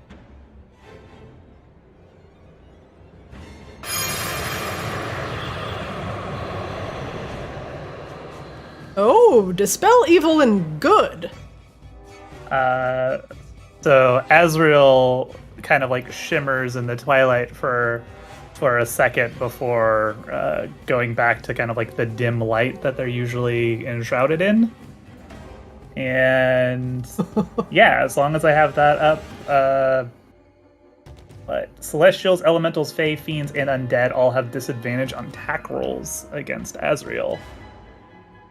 Very good. Both the Living Soot and the Pirate Pile are elementals. Oh, that's not where I want to go. Well,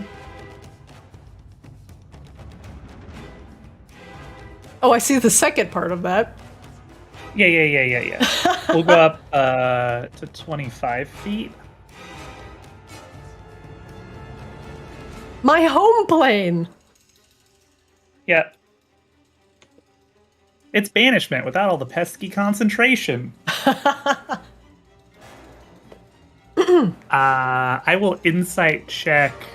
I'm gonna insight check the baby. What the fuck is the Yeah, baby, fuck dude? that. Yeah, fuck that thing.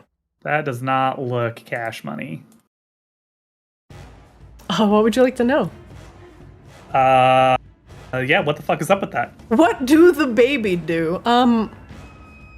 What the The baby, the fetal savant, is a host for, excuse me, not a host. It, as an action, the fetal savant can attempt to take control of a creature it can see within 90 feet, forcing an exchange of souls as the magic jar spell, using its own body as a container.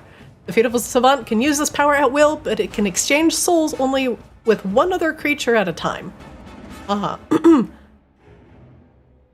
victim resists the attack with a successful DC 13 Charisma save. A creature that successfully saves is immune to the same fetal savant soul exchange for 24 hours.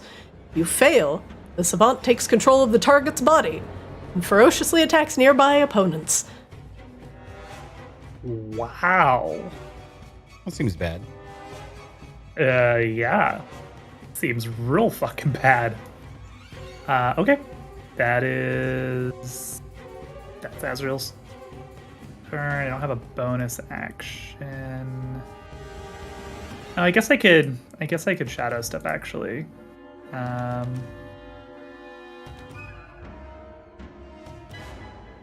Yeah, I think I will shadow step to You can click on the place where you want to go. yeah, we're gonna go right here, kind of like behind the wall. Okay. Yep, that's it. It's Azrael's turn.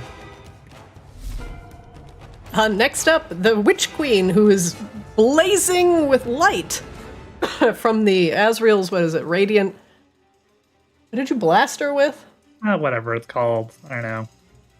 Guiding bolt, that's it. Guiding Bolt. She snarls and moves forward. You Vaki, stay here. Do not move a muscle. Temp HP, alright. That's for Azrael since they took some damage. She will move forward 30 feet. You damnable slow pile of junk. Go kill them. What is the range on this? 120 feet. Everybody else is out of line of sight. Hello? That is far enough. The Witch Queen points her staff down the stairs at Sea Swab. Ah! Burn! And she'll just cast a magic missile. For the record, how steep are these steps? These gotta be like the like lowest grading steps ever. She, I'm at the base of stairs, and she's all the way up there, and she can see me. I don't have elevation set on here, but it is magic missile. So as long as she is aware that you are there and can see you within range, we won't overcomplicate the steps. But you can see her and she can see you. She's gonna hit you with 3 magic missiles. Well, hey, C-Swab, you take 8 damage from 3 magic missiles hitting you square in the chest.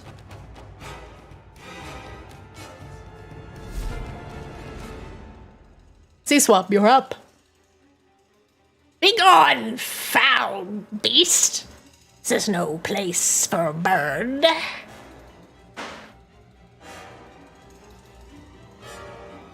And take your stupid spirit with you. Ah.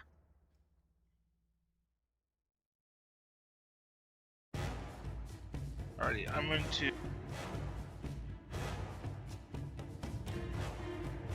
I want to see what's up with this living Sid.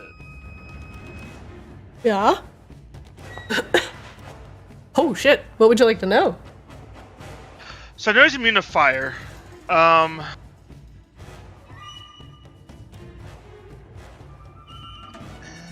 Let's just do HP on him. HP? You sure? I love asking you that. It breaks your head. You sure? No. Yes. Okay. HP it is. It's full. Alrighty, I'm going to.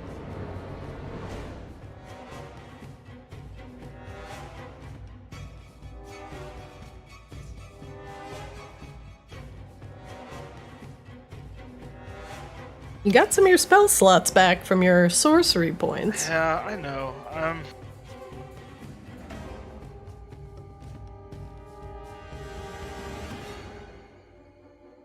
gonna have to take it slow here. Or I'm gonna cast Frostbite.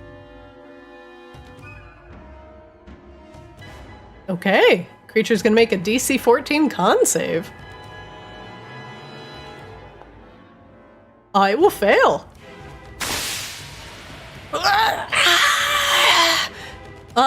C-Swab, there is a hiss like steam escaping from a kettle as you cast Frostbite on the living soot.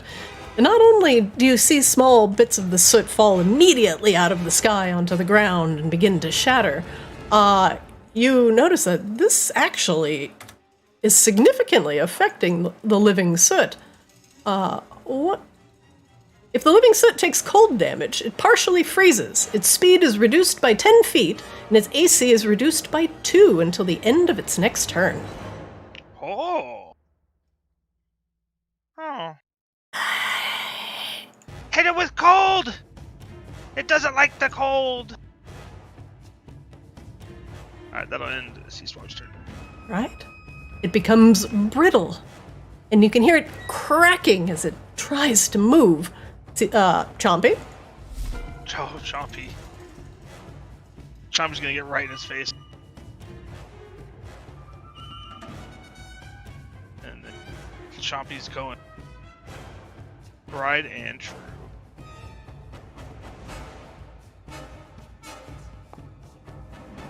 That'll hit. The soot is vulnerable now. Its AC is reduced by 2. And it takes 15 damage from Chompy's claw. The soot breaks off like black icicles from its body. Jesus, Chompy. 27 hits. Chompy! Oh, buddy, you don't even know what's coming from Chompy after this. I imagine like Chompy like rears back and goes like swipes with his right claw, swipes with the left claw, and then as he lands. Oh, yeah. Just, breath weapon. Blah. And this will be cold. This will be cold damage. All right, DC 13 dex save. Man, that barely misses the pyrite pile, too. He does make the save, but still half damage, so roll damage for me. Was it 5? Yeah, it's 5. So he'll just take the 5. And hit that brittle. He is still brittle. Let's see. Oh yeah, his speed is reduced by 10 feet and AC reduced by 2. Chompy, does that end your round? That'll end Chompy's round. Good job, Chompy. The stone guard whose birthday it was, steps out from behind the pillar near Kozlo. Hey! Yeah, I got a present for you too. Is it poop? No, it's a javelin. Oh, I had one of those. That'll just exactly hit Kozlo's AC unless you wish to use shield. No, I've got 10 HP. I will waste the 10 HP on it. Be 7 piercing damage for you, Kozlo. Oh no, oh, that's so painful. Ow, oh, I'm dying. He moves out from behind the stone pillar and begins to draw his short sword. The fetal savant makes a hollow-sounding baby cry and rattles in its cage. Oh, 1 second.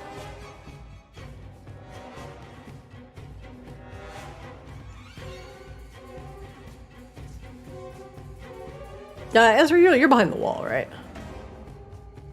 Yeah. Okay.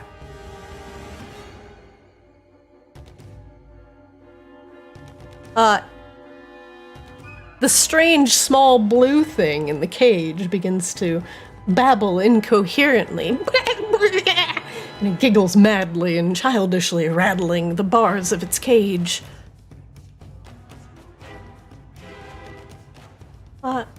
Last turn. Kozlo, you're up.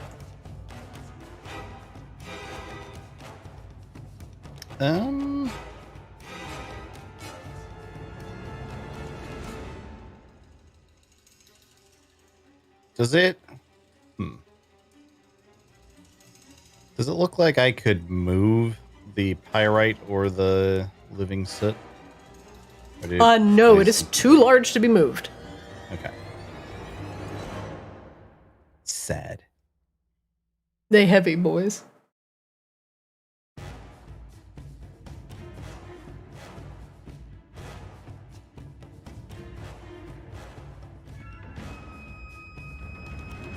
I'm gonna start by trying to insight the pyrite again. Okay.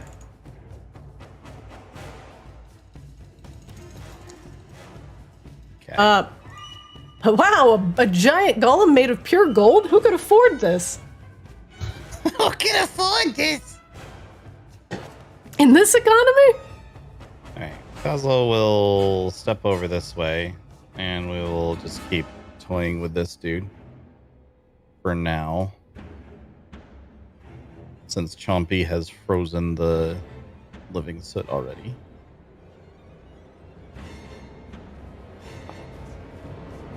Oh, Ooh, good. That'll miss. Why don't you like your presents? It's too hot. I gotta let it cool down. Can you blow on it a little bit for me? Like hot soup. Soup. Cannon will step down over here and also shoot at the same guy. Hey, what does that thing do? More presents. Okay. Oh, fuck. God. Huh? Oh wait, what does that mean? What's in the hole? Oh God. Do you want to knock him back 5 feet? Yes. He laughs as he hits the ground. I feel like you broke every rib in my body. Oh, the present was a hospital bill. Happy birthday. Oh God, I've never had somebody break all my ribs on my birthday. It's usually like 2 or 3. Are you dead yet? Nope. Could you consider it? Is it your birthday? If it was, would you give me yourself being dead for my birthday? I would consider it. Then yes, it's my birthday. Oh, happy birthday. Let me think about Thank you.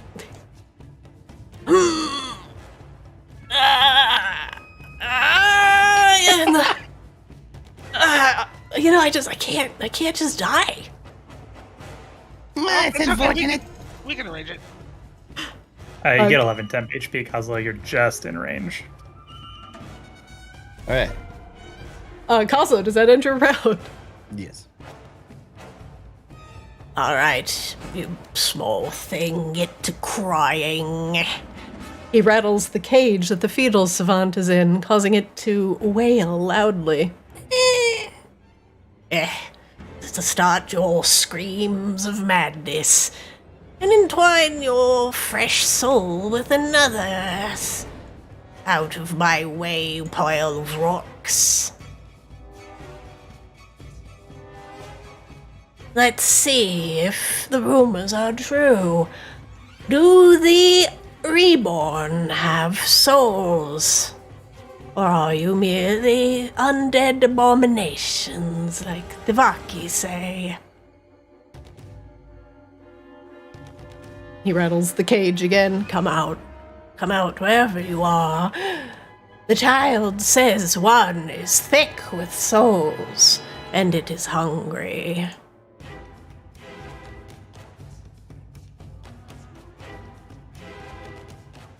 Hey. What? You don't wish to come out and soothe the child so cruel?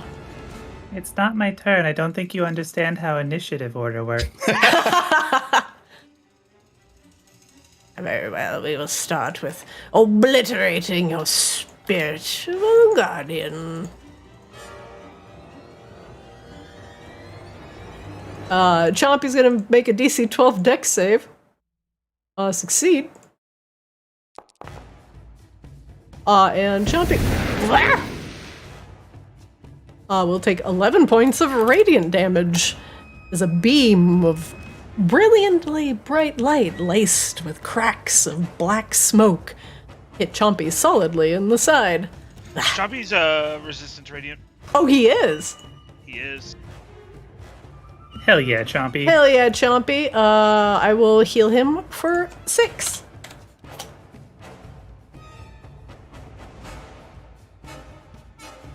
Hell yeah, Chompy. So Chompy would... Let's see. Did Chompy have temp HP? He did. He should have. He did. Okay, it's gone now. Well, Oh, what? What foul protections you have upon that beast? Get him, you lumbering pile of fake rock. You can't even see the one flying in the air. Fool, get the one on the ground.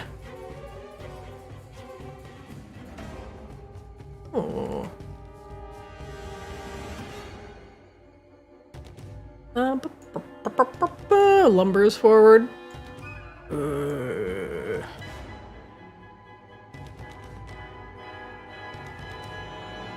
It lumbers forward next to Chompy and lifts its massive golden fists into the air.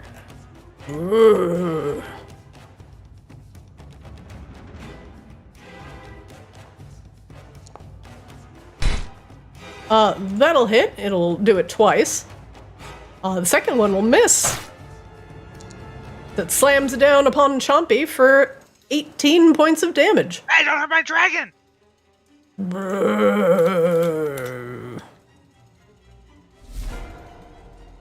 The living soot begins to crack and slowly defrost, but it's still under the effects of the frostbite, and it's still quite brittle. Its speed is reduced currently to 0, and its AC is -2 until the end of this turn.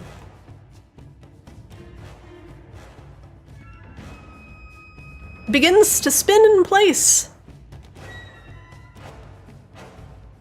and lets loose a cloud of thick and poisonous ash.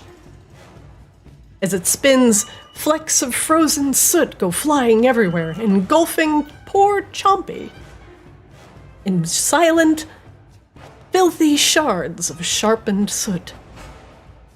Poor Chompy, make me a dex save.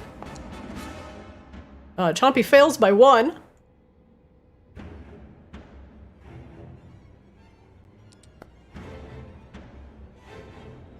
And this will be... Hold on, let me just check the damage type. This is poison damage. Is Chompy resistant to poison damage?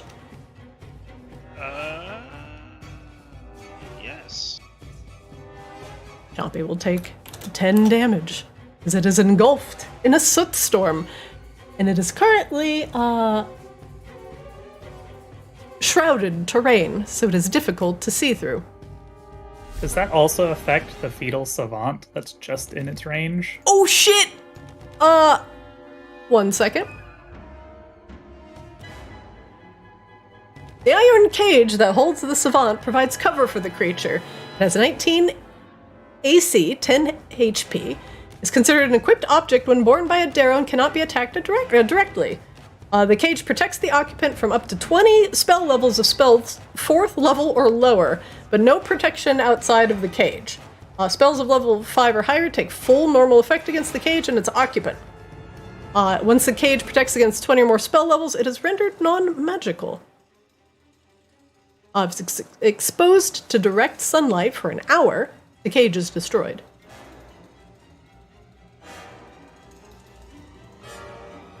So currently is being shielded from the soot storm. Azrael, you're up. Okie dokie.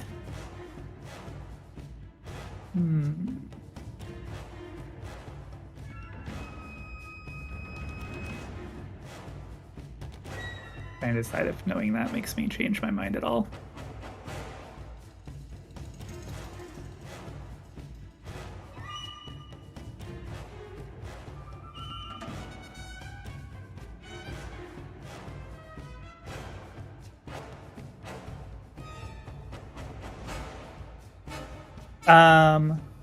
So question, Christina, because I haven't used this yet, but you explained it, but it doesn't actually have another description. As part of my patron thing, I can pull an extra spell slot from my Mummy Lord. Yeah, you can. Of each level. I would like to... I think I would like to do that here. What spell level would you like to regain? You can I use would like to do 5th level. Oh, Jesus. Okay. His 5th level spell is gone, and you gain a 5th level spell. Yeah. And Dennis wakes up in a cold sweat. Ugh. Azrael, you have to connect with Dennis in order to take his power. What do you say to your poor patron, who is very aware that you are drawing on his power? Hey, I need this, thanks. Azrael? Promise it's really important. Then my power is yours, my pharaoh. Okay. Well, at least the permission was nice. Yeah, I mean, I didn't need it, but, you know, it's nice to be asked for things. Ezra's just like, okay, thank you, hugs and kisses, bye. So if I'm reading that enchanted cage correctly, Azrael's gonna... can Azrael move, like, right here? Sure. Boop. And Azrael's going to do the thing they wanted to do in the first place.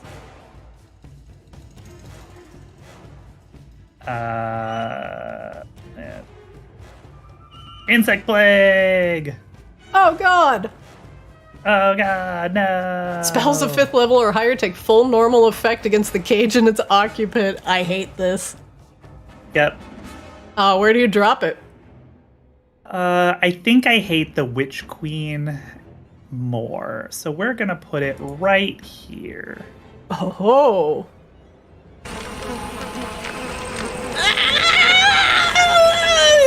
No, the bugs! So... Where have these insects come from? just a bunch of like spiders just emerge out of everywhere and start swarming over the Witch Queen and the Darrow dude and the bebe.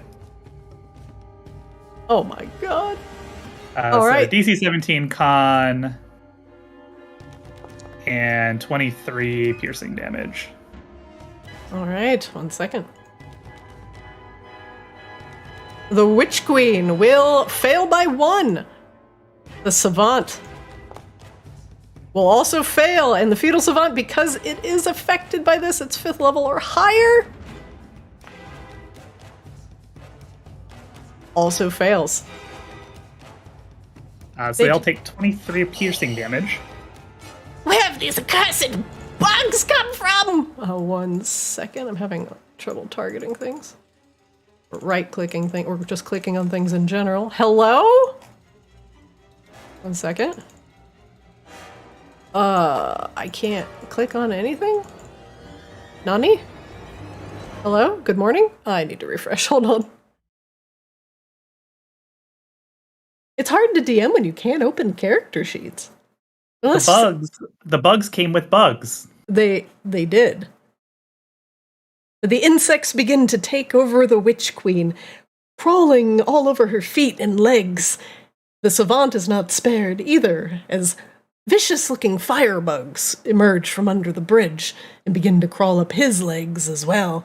He starts to kick them away as they smolder at his clothes, but he looks more frantic as they begin to wander up the staff that holds the fetal savant, as a couple of the firebugs land between the narrow bars of the cage. It is not immune to the bugs sneaking in. And the last hollow cry will echo from the fetal savant. The Witch Queen, who for some reason I still am having trouble targeting.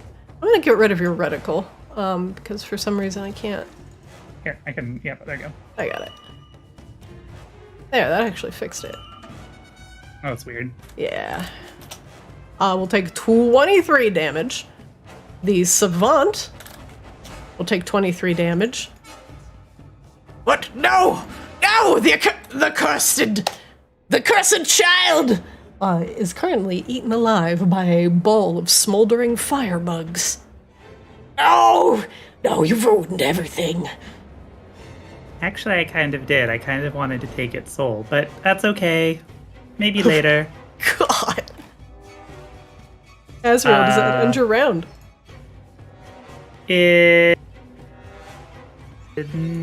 No, we're gonna insight check.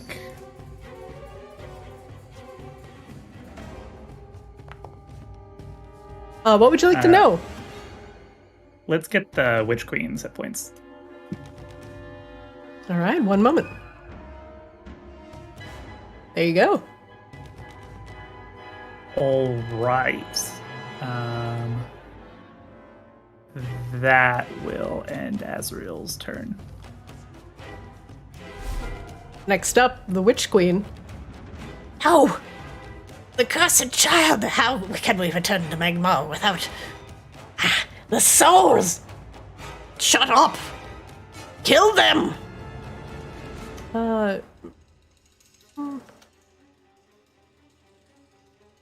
Let's measure here. Oh, 40. You're up 25. All right, thinking.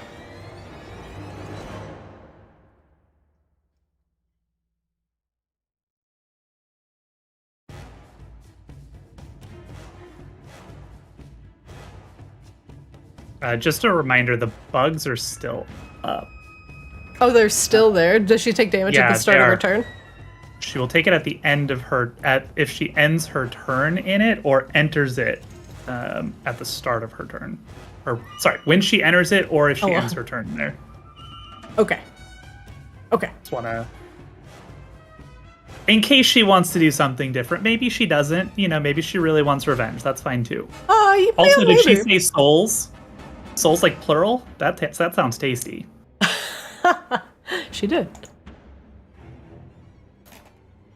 She is going to try and blast Azrael out of the air. That's Right. fair. That is a fair reaction. And I... Die! Azrael, make me a DC 14 dex save. Oh, yeah. Yeah, no. Azrael's just like a fucking kite in the air. Yeah. 32 points of damage, Azrael. You were zapped with a lightning bolt. You fly like a bird. You fall and die like one. I don't fly like a bird at all. She will exit the horrible radius of the bugs. How big is that radius, by the way? Is it 20? I mean, it's a 20-foot radius, and she was just in. Hang on, let me just double check actually that it is a 20-foot radius. Before we say that. Yeah, it was a 20-foot sphere, so she has to. So she actually has to move out of it? Okay. Yeah, so she would have been right here. Yep, she was. Yeah. So yeah, she'll shift there. Just get out. Yeah, because she didn't need to move at all to actually let me bolt. Sea Swab, you're up. Oh.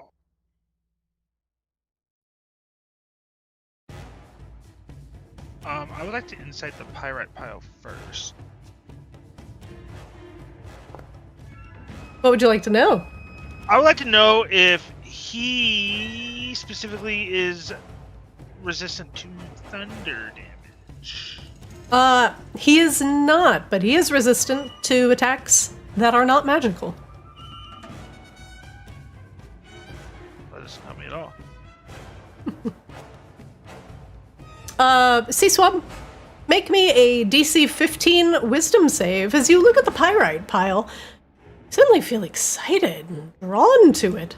You said wisdom? Yep, DC 15 wisdom.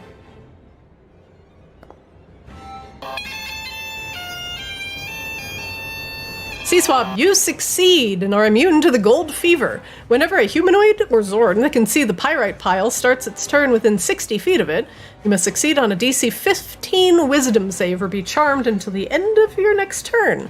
A charmed creature must take the dash action and move towards the pyrite pile by the safest available route on its next turn, trying to get within 5 feet of it.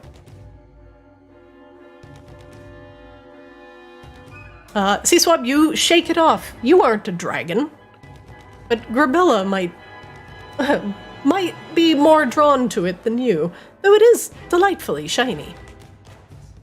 Oh, alrighty. Okay. Okay.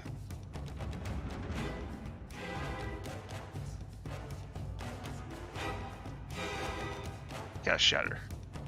Ooh, both of these guys are gonna have disadvantage on this save. Disadvantage for the pyrite pile. Fails. Disadvantage for the soot. Fails. 14 damage. One moment. Bits of frozen and now thawed soot and pyrite go flying everywhere, and you hear them hiss as they drop into the lava.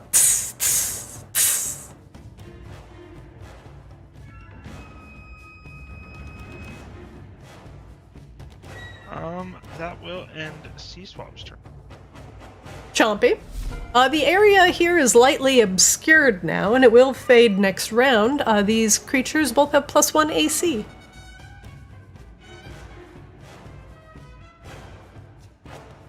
Okay. Also, the soot is no longer brittle. Well, we can change that. Multi-attack! On the living soot, by the way. Okay. Alright, Chompy. 18 damage as you rend through the thawing soot. Know you got another rend coming. 20 will hit.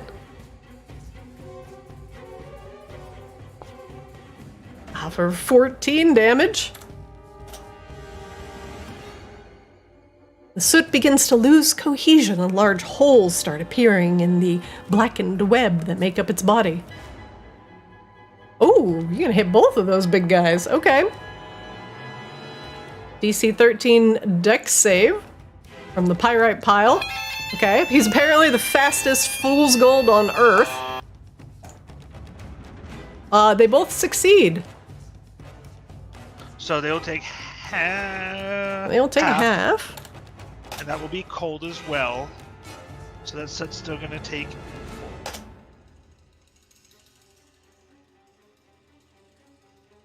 Very good. Chompy. Does that end your round? Chompy's round. Chompy! Chompy gains you temp get- HP. Well, that's actually for C-Swab, because I didn't want to go in. Oh, well, there you go. It's just both of them. Sweet.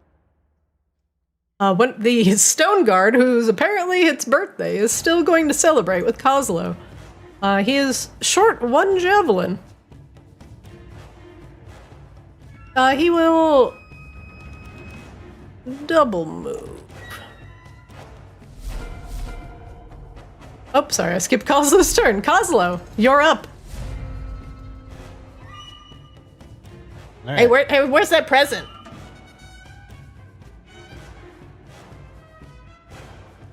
He looks at you with a crazy grin. It's,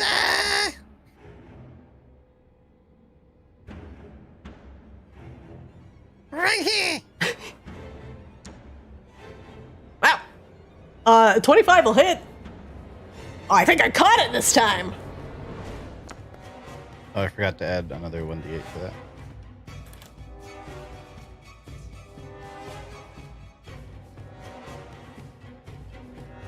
Give me a 1d8.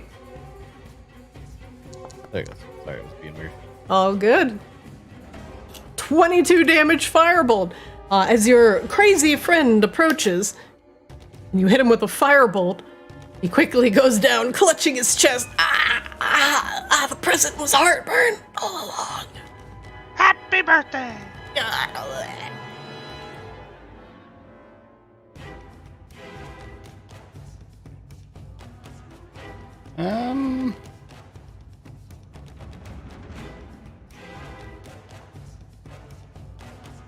Can I... We haven't got any weaknesses info on the pyrite pile yet, have we? You have not. I'm going to attempt again to... Oh, you can know 2 things about the pyrite pile. I would like to know I'd like to know a weakness and a resistance, if it has either. It is only resistant to the bludgeoning, piercing, and slashing damage that from attacks that are not magical. It is immune to poison. And that is it. It does not have a vulnerability. I will give you instead its HP. All right.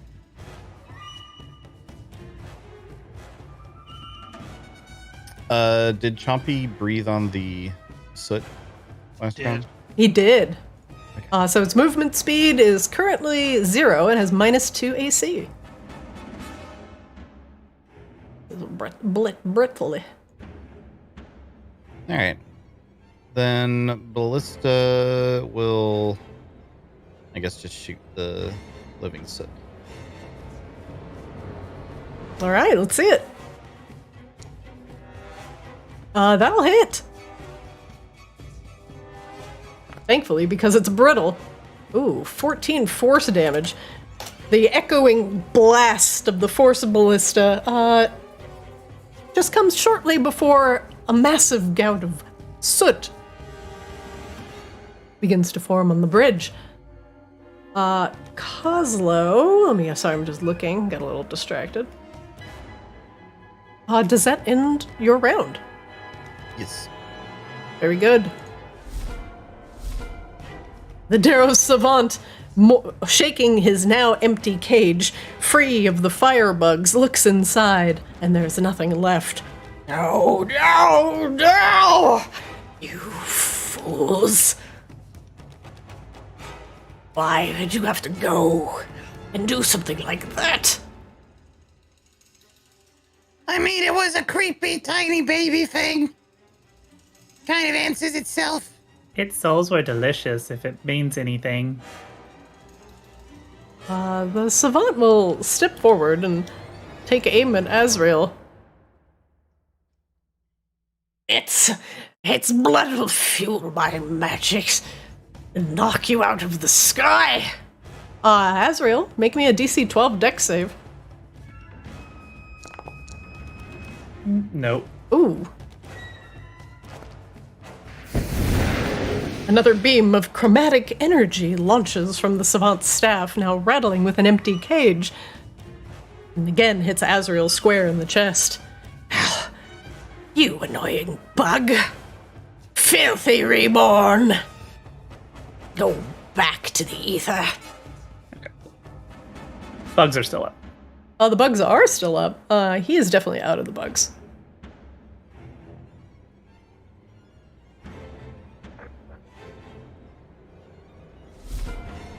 Next up, Pyrite Pile is probably gonna try and finish off Chompy. He can.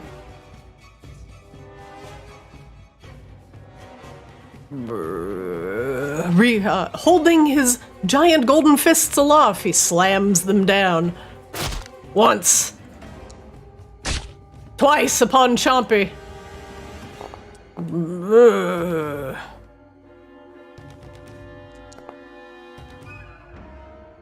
Doing 23 damage to the remains of the spirit. Chompy is starting to look a little less solid, as his magic that is keeping him materialized is breaking apart. Did that take away from his temp HP first? Because he should have 16 more temp HP. It did. Okay. Yeah, Chompy is out of temp HP. The living soot, still frozen from Chompy's breath, does not move, and will instead also follow in the wake of the Pyrite Pile. And instead of doing anything fancy, he too will slam. That'll miss.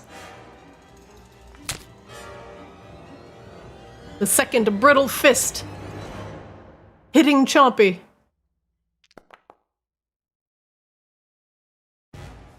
And Chompy dematerializes. Chompy! With a hiss of delight. The soot tries to move forward and realizes its speed is 0, and it is stuck in the cold frost, frozen in place. Azrael, you're up. So first, Azrael regenerates.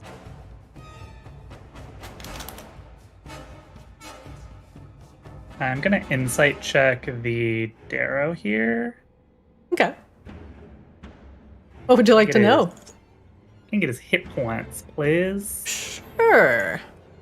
He was nibbled on a little bit by the local insects, and so he's not doing too good. Bug bites are visible all over his shriveled gray body. Azrael is going to...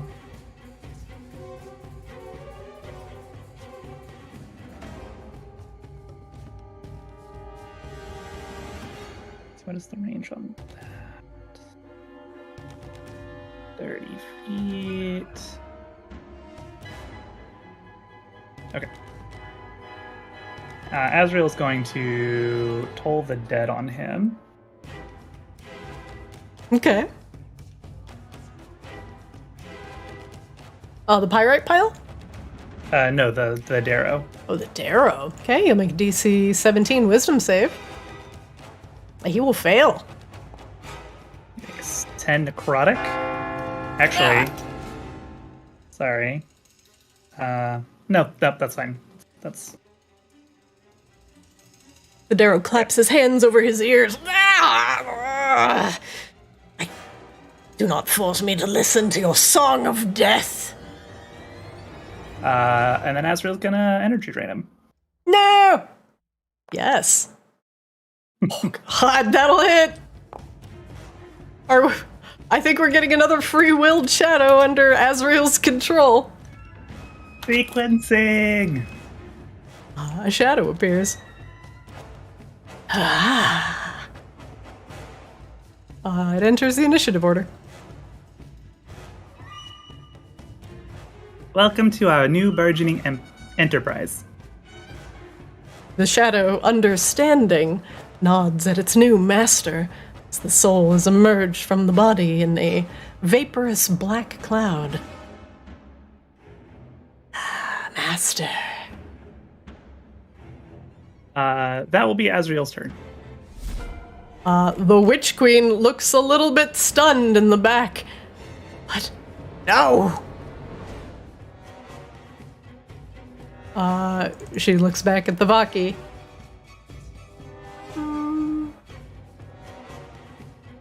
Oh shit.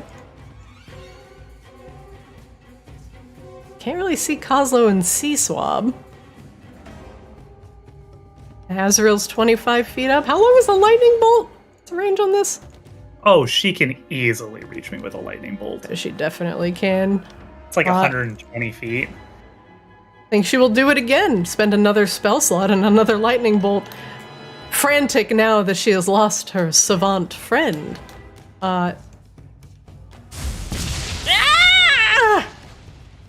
Shrieking with rage. No. Oh no. She attempts to shock Azrael out of the sky.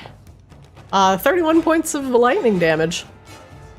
Yeah, that'll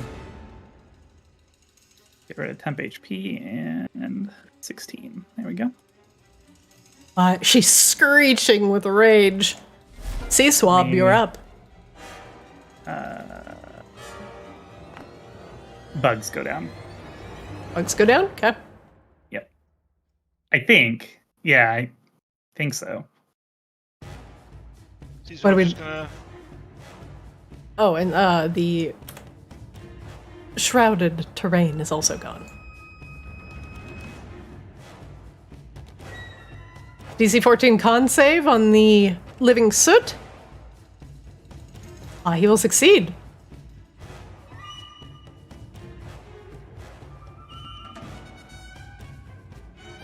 What's my damn? He succeeded, so I don't think he takes anything. Let's see. Oh, it's save or suck? Yeah. It is she save or takes suck. control.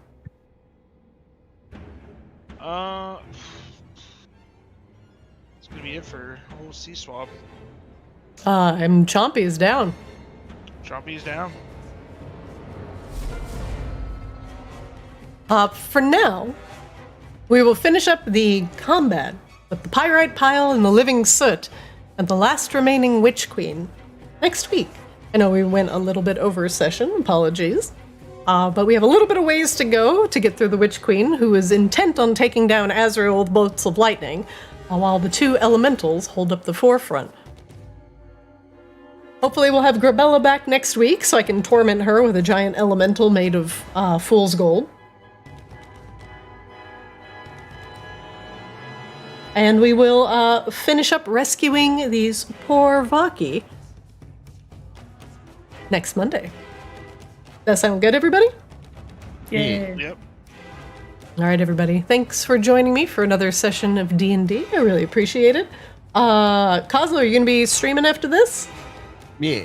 All right. We will throw it back over to Kozlo for more streaming fun.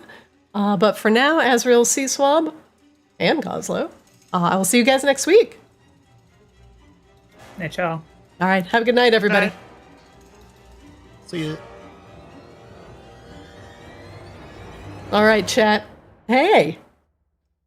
As these guys fight their way across the bridge in the lower reaches of Vicarus to save some Vaki, hopefully we'll have Grabella back, and we will advance the plot. Thanks for watching some D&D. Greatly appreciate it. No more battle music today.